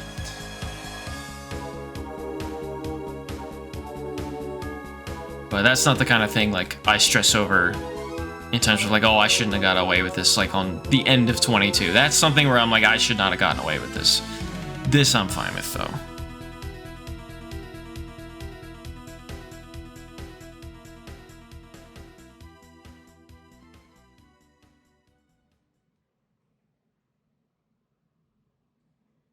Okay, and then after we take out this last sniper here, we're gonna go up and we're gonna take that top room down. For about 2 seconds, considered fighting Hinata's crew, but with how hard it's been to one-shot some of the other stuff on this map, I'm like, you know what? There's kind of no way we're doing that. Sorry about that. I took the coward's way out. There's no way, bro. But it is completely optional anyways. We are going to full heal with the Blessed Lance before we go up there, though. And as I said before, we will need Kana's rallies for this. It is like kind of perfect. We go in full health instead of starting in vantage range, just because it gives us a little bit of leeway with the enemy movement order and whatnot. And with our rally strength, we barely hit the 45 on the Spear Masters here, which is perfect. The snipers are all completely solved. That is totally fine. It's actually better if we get hit by that ballista, because here we would be in vantage range already. But if we get hit again, that's also completely fine. We have a guard gauge. We won't need the guard gauge for any of the snipers. But for these last two here that will attack with magic, we have a guard gauge in case we miss one of them. We have high hit rates, but they are not perfect. So there's a little bit of leeway here, as you see right there. It's okay if we miss one.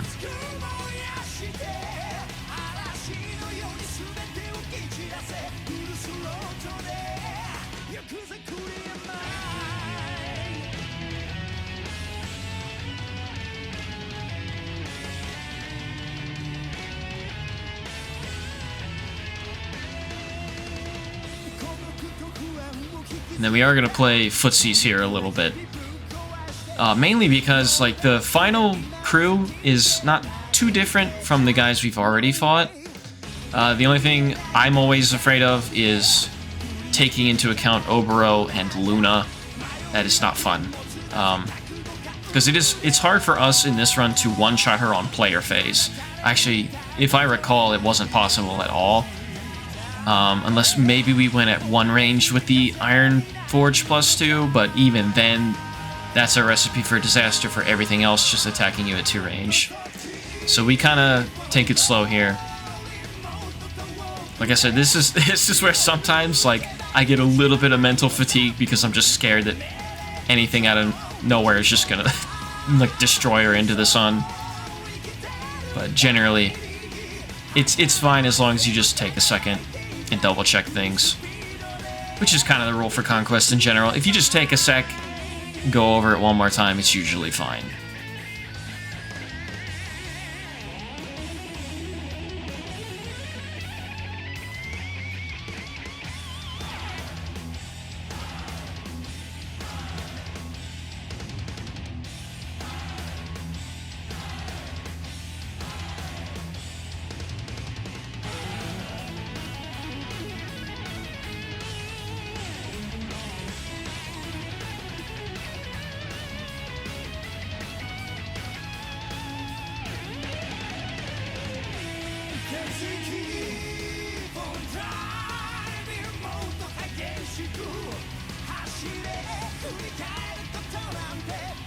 Yeah, see, even with the Javelin, we do not one-shot Oboro without a rally, but as long as we have a guard gauge, we can do that fine.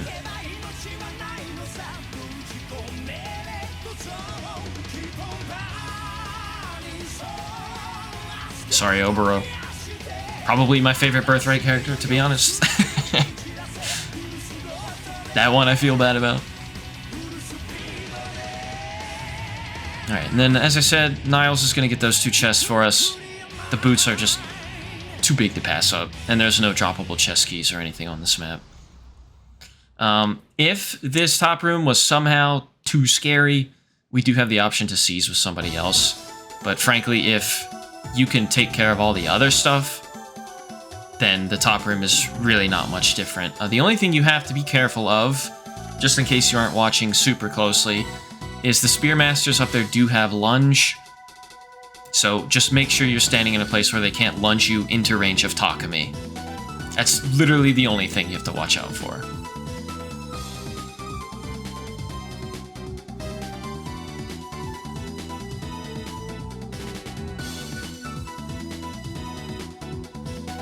And I will also realize in a second that I traded away the Kodachi to Niles for the boots. I'm like, wait a minute. Where's my... Oh. Whoops. Kinda need that. Yeah. Kinda need that.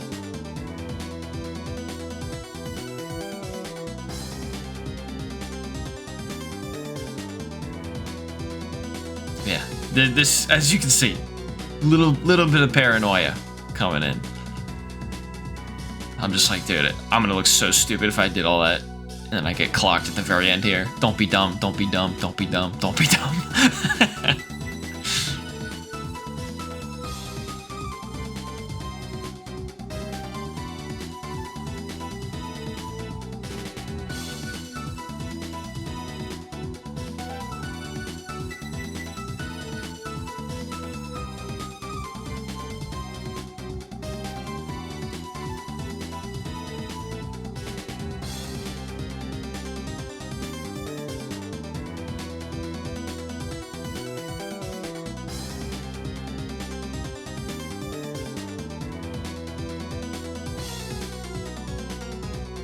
And then this times out nicely too, because we now have a guard gauge for Takumi.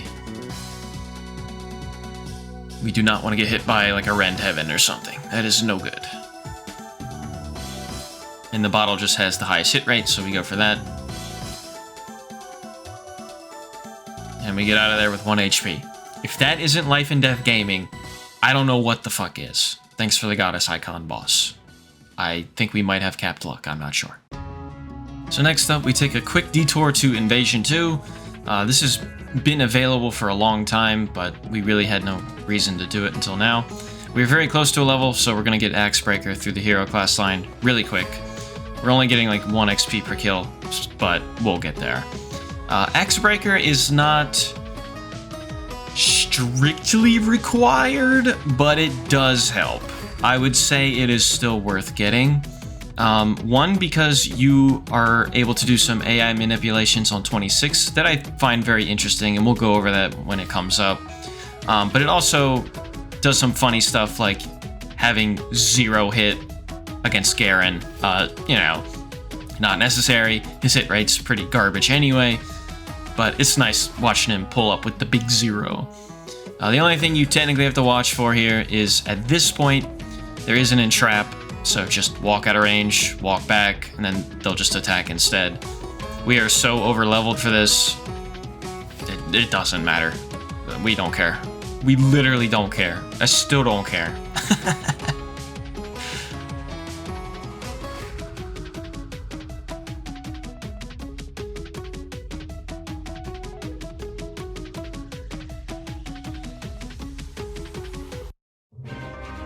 So now we're at chapter 24, the Hinoka map.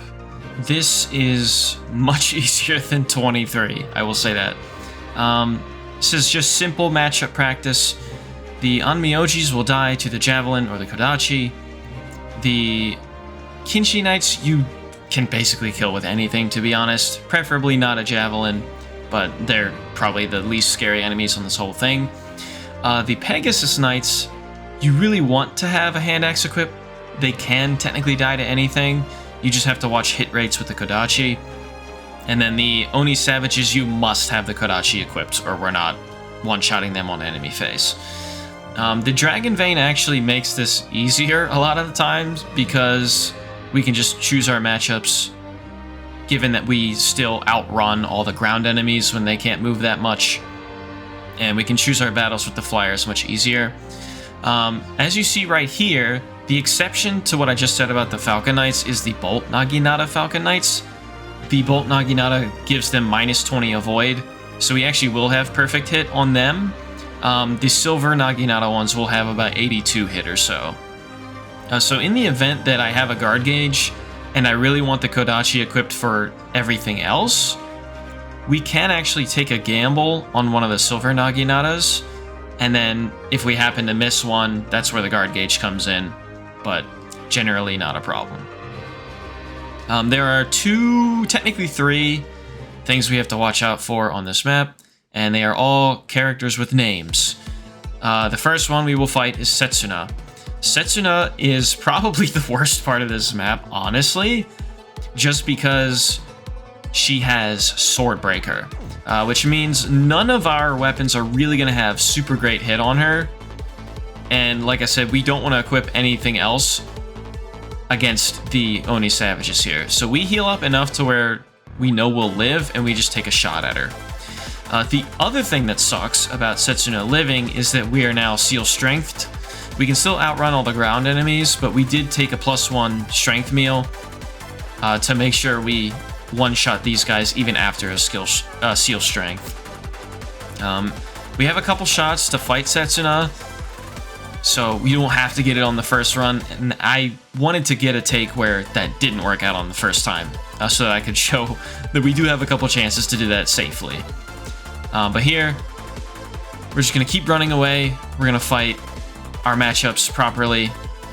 Get the Falcon Knights out first with the hand axe, and then we can equip the sword here for the Kinshis. And Setsuna, we are not, or actually we might fight her yet. Did we fight her yet?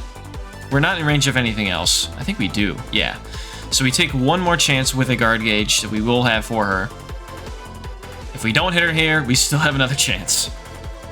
It's really nice if you can hit her in the first two, but worst case scenario that is still like salvageable is this third try coming up. So we can have the sword equipped even with Seal Strength against the Onmyojis, but we will not one-shot the Oni Savages.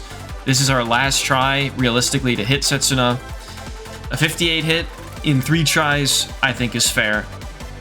We just had to attack one of the Oni Savages on player phase, so that if he did decide to attack us, instead of going for heal AI, we would one-shot him in return. And we have a guard gauge for one of them as well. So that's the first hurdle.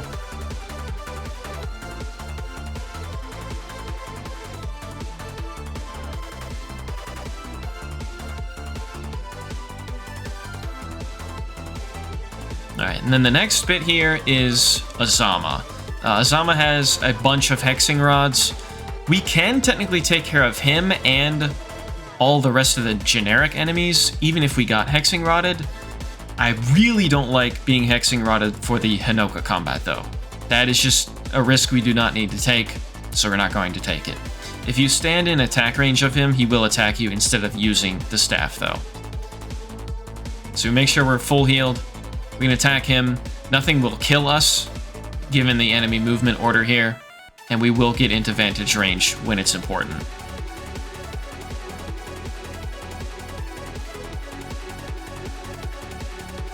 So there's going to be more reinforcements here. Dragon Vein goes down, so we're only fighting flyers. We keep the Kodachi equipped. He can also proc Miracle, which he does, the bastard. But with our guard gauge, we still live. We have another vantage shot right here. That should not be an issue. And then we just take out the Kinshis.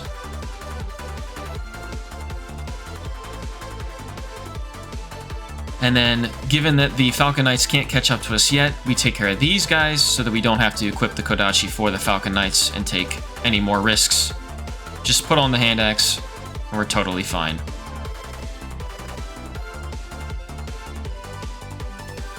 Alright, and then the last bit is just Hinoka. So, the only thing you really have to watch out for is Luna. She does not take Flyer effective damage, but she does take Beast effective damage. So we will be bringing out the Beast Killer. And we actually just wait here with a guard gauge. Whether she attacks us or this guy attacks us, we have a guard gauge to survive. And we have a shot to just kill with Vantage on the counter. And then here, we can wait again, because we did kill him. If we missed him both times and did not have a guard gauge, I would just go back and Blessed Lance. But we got a free shot at Hinoka with a guard gauge. And surprisingly, this Selena, as I sort of hinted at earlier, did not have cap speed yet, so we actually used that speed wing. Alright, so that brings us to the Ryoma chapter. This is just cheese. It's just cheese. We're gonna wait for a billion turns. And we're gonna use that energy drop from the tier 3 staff store. For the cap strength. Oh yeah. We bring in some other units here. Baruka will be her backpack in a second.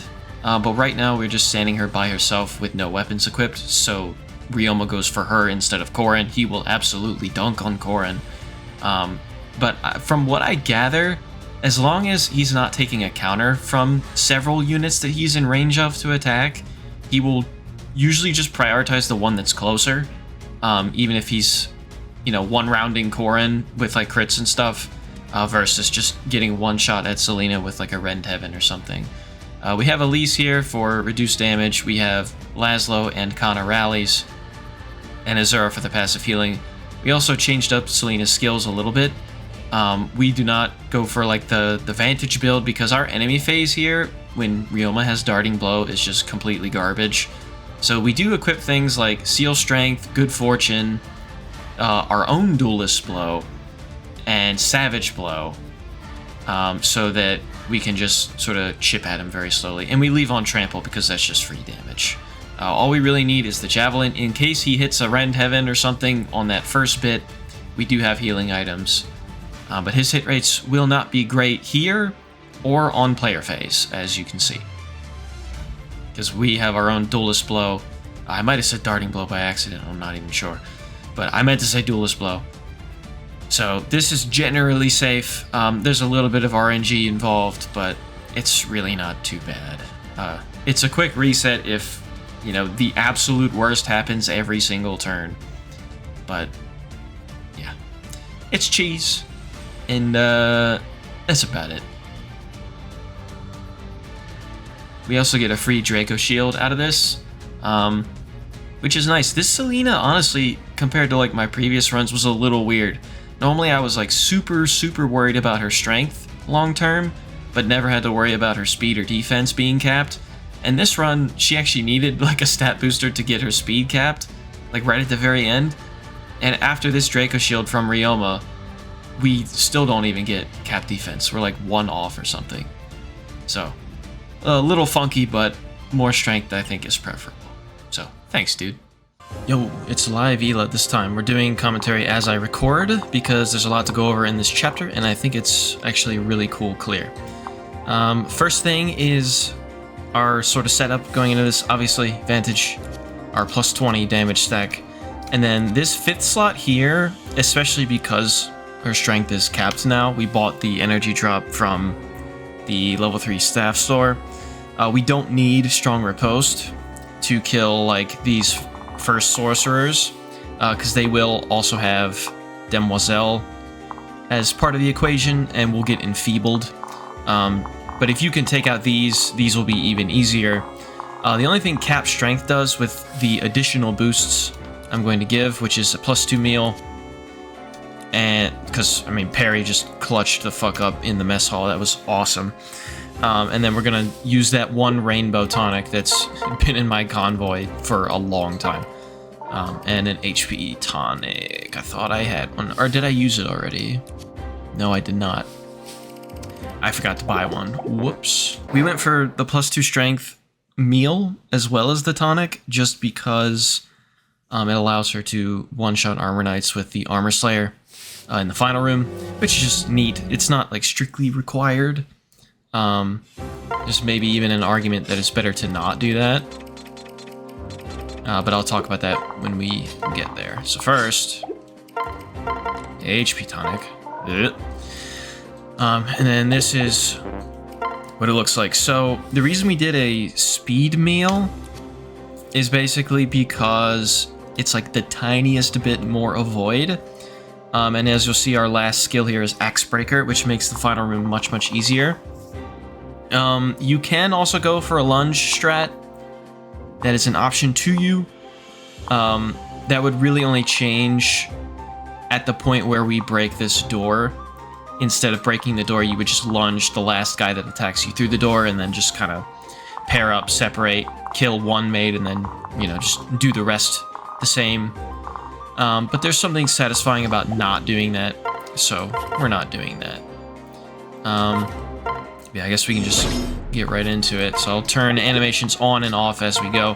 First thing, we don't have to deal with this first room at all. We just have to equip the Kodachi and get entrapped on purpose. And then we will get enfeebled, which is part of the math here, and frozen, which means we are, like, basically definitely getting hit by this first one, which will put us into vantage range. Bam. Can I help? And as you can see, if we maybe didn't get like a really good character in the mess hall, or if we were a couple points short on strength, you can still get through this without strong riposte. It's nice to have that 5th skill slot open. And then this is just same thing. Like I said, these have Demoiselle as part of the equation. These will not, because we will stand in a place where they won't get it. The next play, just bonk the maid. Easy as that. And if I had enough money for an Eternal Seal, I would have probably just used it here, because we actually want to delay a turn. We could split up here to move next turn, but what that would mean is we are breaking the door on turn 4, which is an Iago Hexing Rod turn, and there's just no reason to do that. So we actually delay a turn here. No Enfeeble. The Enfeebles almost wore off. So this also is kind of good for this reason, because Korin, or Zeus, I should say, will take the Hexing Rod, the Enfeeble, and the Freeze all for us. So we can move, and then we have enough damage to break the door. And then Iago is going to enfeeble us again, but this doesn't matter. Again, if we were a few points short in strength, the enfeeble low-key might matter for breaking the door. It's kind of cringe that way, but we're totally fine. And these will all just look like that, so...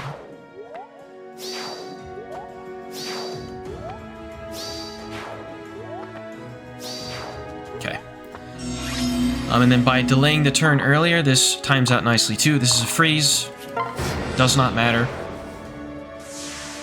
We just wait for these guys. This turn is a silence, so he will essentially do nothing.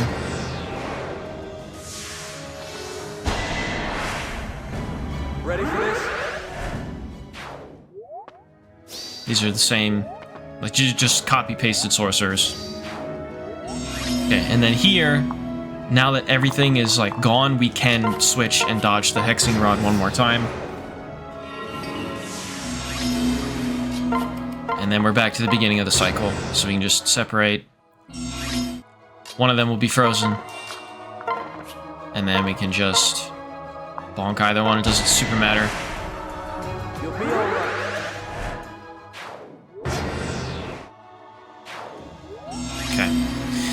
Okay. So now, we're going to break the door. Kill this last sorcerer here. And now it is staff time. So we're going to get rid of all that. We're going to take one of these, and one of these.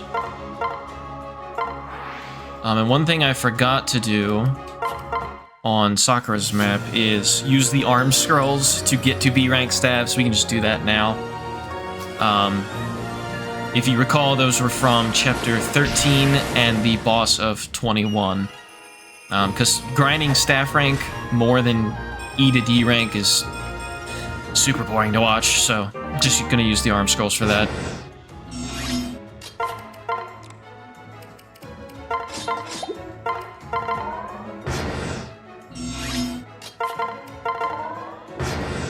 and we're ready to go. And then, courtesy of parry, we also got a +2 magic meal. That was like the random stat, which does help our hit rates a little bit. We also have to stay in vantage range for this part. Hans has awful res, so this shouldn't be an issue. If I miss this, like, that just is what it is, bro. Honestly. I can't even be mad. That just is what it is. And then we're gonna go down here and entrap one more guy. And it is going to be one of the spear generals. The other 3 generals in this line do not have 2 range. So if we take this guy out early, that's kind of nice. The 73 hit is not great, which is why we enfeeble first. It doesn't, like, super change the hit rate, but it's a little bit extra. We have time to do it, so I'm gonna do it. Goes to 79. Yeah, okay, sure. Good stuff. That really is, like, the only RNG check to this entire thing. So as long as we pass that, we're good. So we need the hammer, and we need the kodachi, and then we just go back to Master of Arms. And then I will explain some of the AI stuff on this map, because I find it interesting, and if you're watching this, you probably know a good bit about it, but there's a chance you don't. So I'm just going to go over it anyways, because it is kind of a large part of how we do this.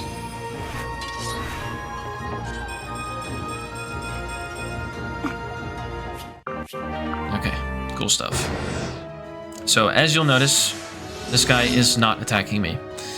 This guy, as well as the other generals in this line, and like the berserkers over here, and like these guys, do not move to attack you even through the wall until this door is broken, or this door is broken, I guess. They will attack you if you attack them and don't kill, but that only applies to the one that you attacked. So like if I entrapped this guy and this guy, and then I attacked this guy and killed him, the other guy wouldn't attack me all of a sudden. This guy has no pavis. There's no room for error here. You're just dead. Bam. Get that tin can out of here. Hans and the 2 generals where he started have different AI.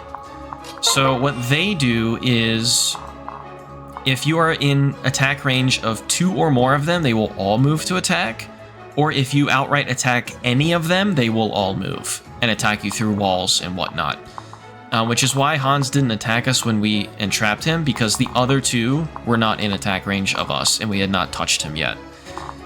This is also why we had to stay in vantage range here, because he has counter, which I think with the Kodachi even, at full health, we would, 1, not kill him at 1 range, but we would kill ourselves because of counter, and the Iron Forge would do the same thing, if not worse. We are not one-shotting him, kind of by any means. The only thing I have to check here is the turn number. So this is 22, which means this is a freeze turn. That is completely fine. That does not matter. So because we're in vantage range, we're going to hit him for quite a lot. He is going to get healed a little bit, but it's not nearly enough to save his life.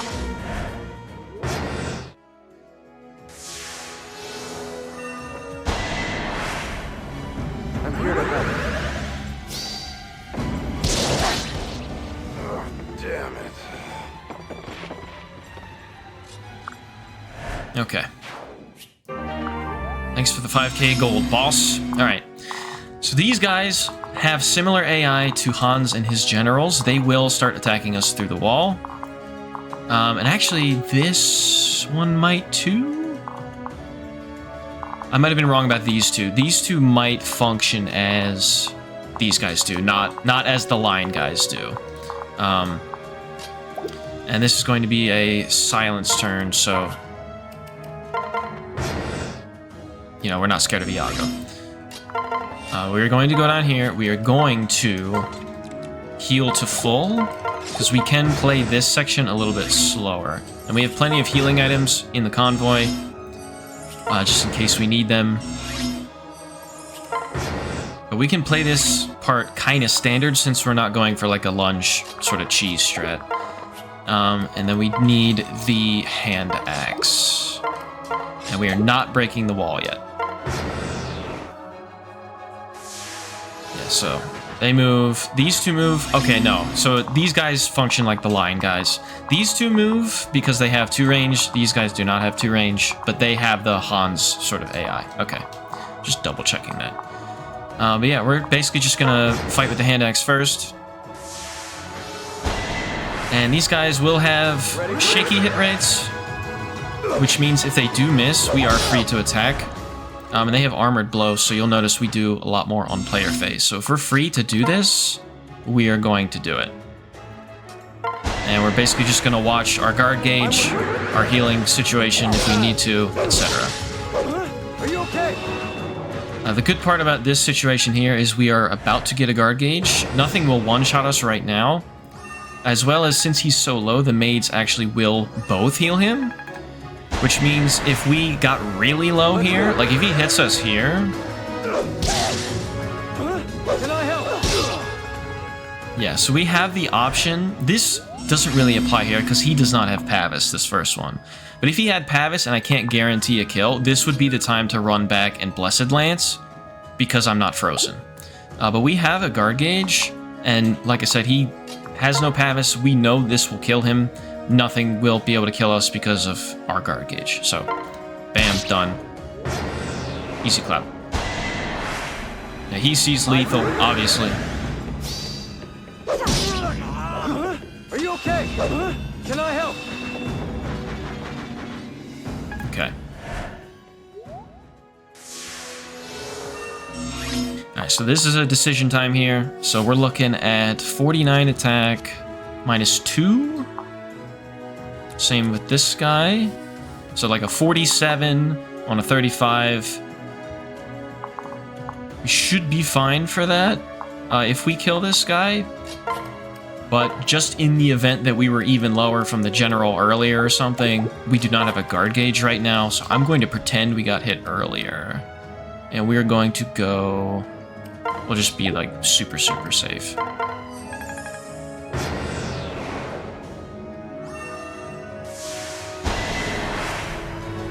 I mean, keep in mind, these are Axe Breaker hit rates, because these guys have certain blow. Okay.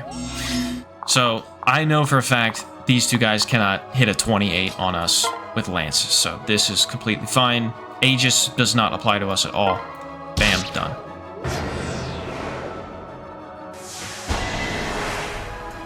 I believe it.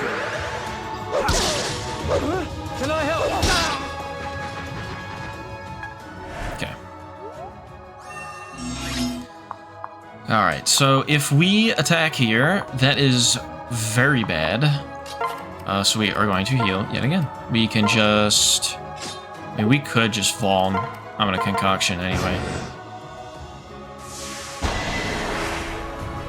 Ready for this? And they are gonna heal. So if we attack here, get hit, then we do not live the next turn either. So I'm just gonna do it again. Same thing. So we're hoping for misses if we can get them. Not a chance. Okay, and then now, this is actually a good spot. So we do get 2-shot by either of them. But we will have a guard gauge for next turn. And this guy has no Pavis, so this is a guaranteed kill anyways. Yeah, I was like making that even more complicated than it actually is. This one has Pavis though, so this one is kind of cringe. That's crazy you hit that dog, that's crazy. So yeah, now we can't even kill no matter what. So we Yvonne. Easy. 20, you're such a bum, dude. Alright, I'll do it again, man. Take your time. Okay, there's no way you hit that, right? Okay. Yeah, so now we survive 2 hits. We can just go for it. Okay, nice. Alright, so this is where it actually gets kind of interesting for my money. Those are all the guys that can attack us through the wall, given their AI sort of tendencies. We are going to full heal again, because we will very quickly be in vantage range again. We are going to pair up, and then we do not need the hammer. I will take the Armor Slayer, though. And we're going to break this with the Armor Slayer. The main reason here is it is very hard for the 4 Berserkers on the left side to hit us through A-rank Weapon Triangle and Axe Breaker. They can, like, barely get to single digits in hit if we are frozen, which tanks us by, I believe, 20. And with a dual strike bonus.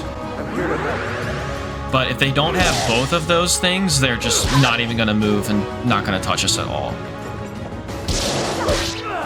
Now, let's see, we're back in vantage range. We one-shot, and then because we have cap strength and the +4 from tonic and meal, we will one-shot the other guys too. Very nicely.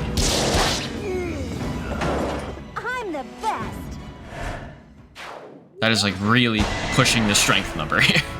We could have technically done this with a +1 meal, but if we were 1 behind on the actual strength, we'd need the 2 from Perry, so... Thank you, Perry. Very cool. Good stuff. Okay. Yeah. So as you saw, none of these clowns moved. These 2 do move because of Certain Blow. We're not taking an attack from this guy. Both of these have Pavis, so we have to play that part a little bit safer. And I think here what we do is we do have to keep a sword equipped as much as possible, just so we don't deal with these guys like basically ever. And when the sorcerers eventually come down here, we will want to have the Kodachi equipped anyways. So we want to do that. I basically assume that one of these 2 clowns will hit, because he'll go first and break the guard gauge. We're not killing him no matter what. If he procs a Pavis, so... Or, he'll attack at 2 range, but... so I think this is also just a big heal moment. We can maybe Elixir. We'll be extra safe.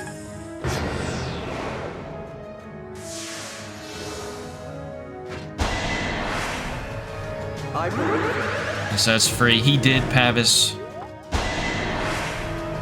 And then I just expect one of these clowns to hit. Are you okay? You stupid berserkers, man. If you hit that, you're a legend. You're both legends. Okay, dude. You're so cool.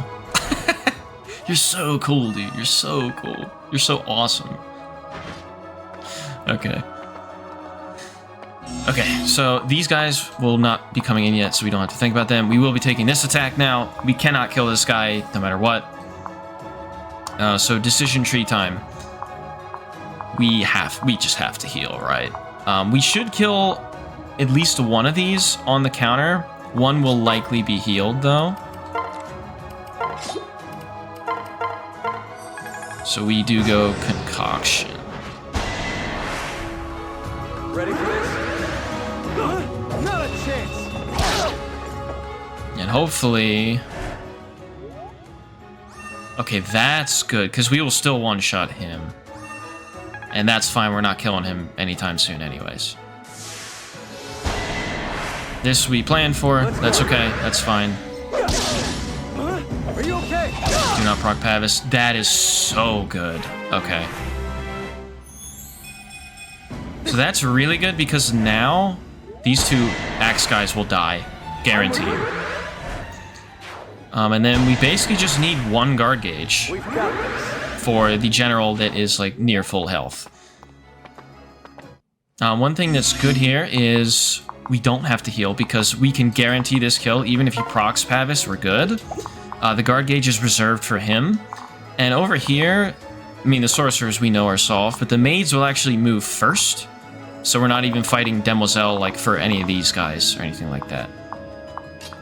So we're just like completely safe in this position. I'm here to help. I say completely safe, but there is technically one RNG check coming up right now. If we had like capped skill, this wouldn't be an RNG check, but it technically is. We have like a 96 or so hit, I believe, on the maids. But it should not be a problem. Okay, 93. I believe. Yeah. I'm fine with that. I'm fine with that gamble. I will take that. And these guys, we'll have 100 hit on all of them. Same guys as before. They just mass-produce these clowns. Okay, so again, we have a guard gauge. We won't even be attacking this maid, so we don't have to worry about that. We can heal, I guess, just because we're not killing this guy anyways. Just to give us a little room later. But we need to hit him when he does not proc a Pavis, and then we can get a kill next turn. There we go, that works. Are you okay? I'm assuming they... Well, yeah, the healing does make it a little tough. But we're fine. And this is same as before. Here I am. Okay. Yeah, so he'll do a little more, right? He should be doing 21 because the silver debuff will wear off a little bit.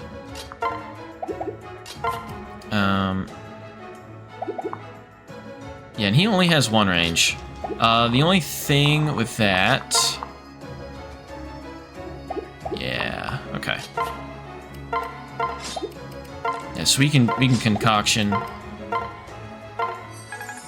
and then see what happens, basically. If he doesn't Pavis, we got it. There we go. I believe Pavis's skill as a percent.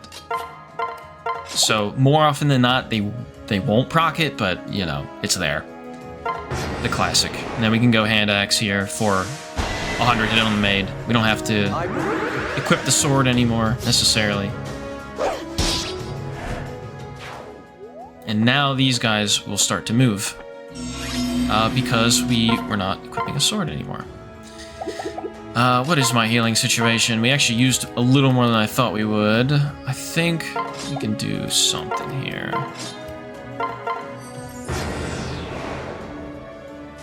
So I do like to be fairly healed up for this part. But if we take... Because one is a Brave Axe.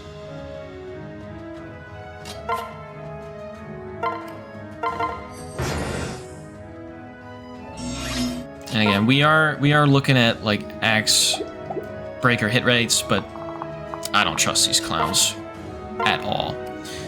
So we can go hand axe here, and then we're just gonna heal one more time. We will have a guard gauge for one of them.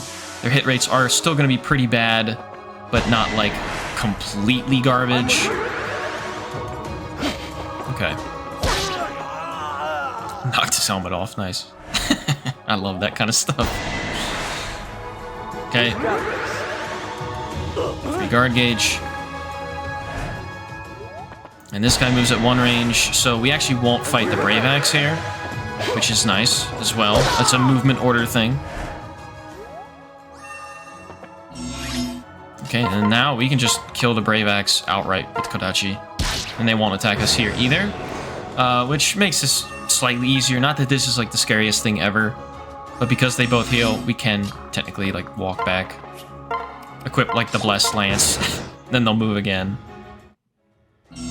Like that. And then we can just kind of farm with the Forge.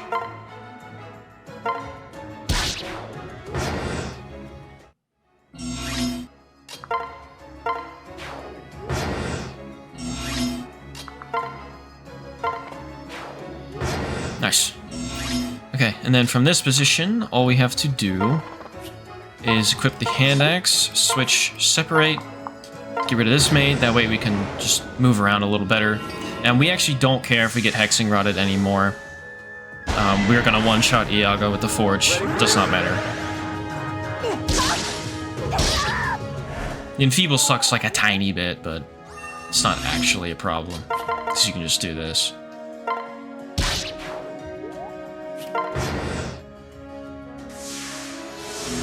Okay, double freeze is kind of cringe, but whatever.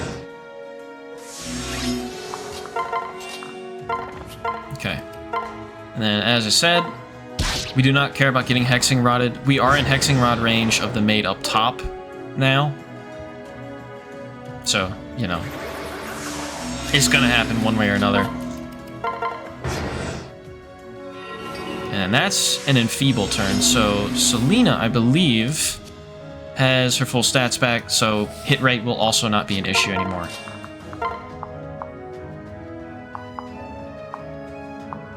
Yeah, that's just gonna be the best one. I mean, bro, if we miss a 97, that's hilarious. What can I say? That's just hilarious. I'll protect you. You think you've won?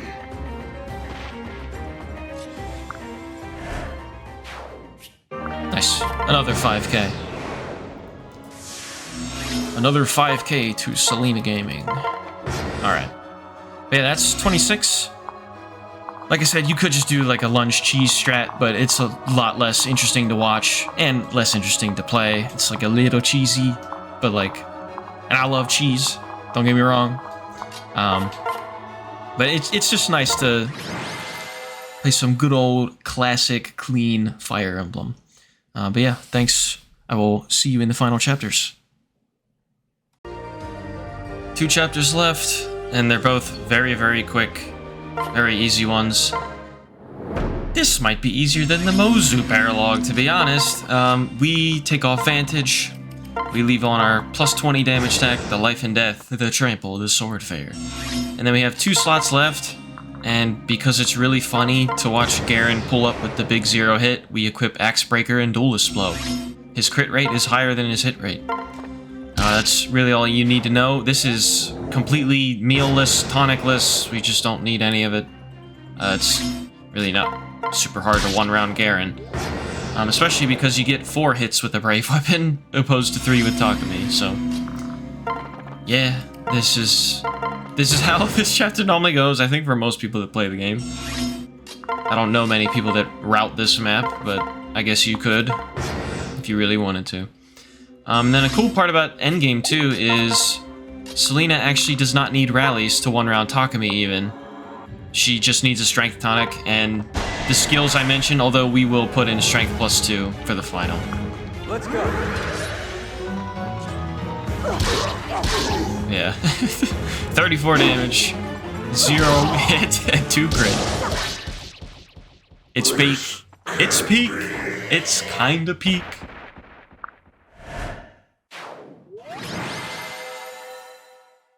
Alright, so final chapter. As I said, we only need tonics, we don't need rallies, and everybody else is gonna help her get to Takumi. We brought some of her friends along. Just all the damage skills that activate on player phase, and we're good to go.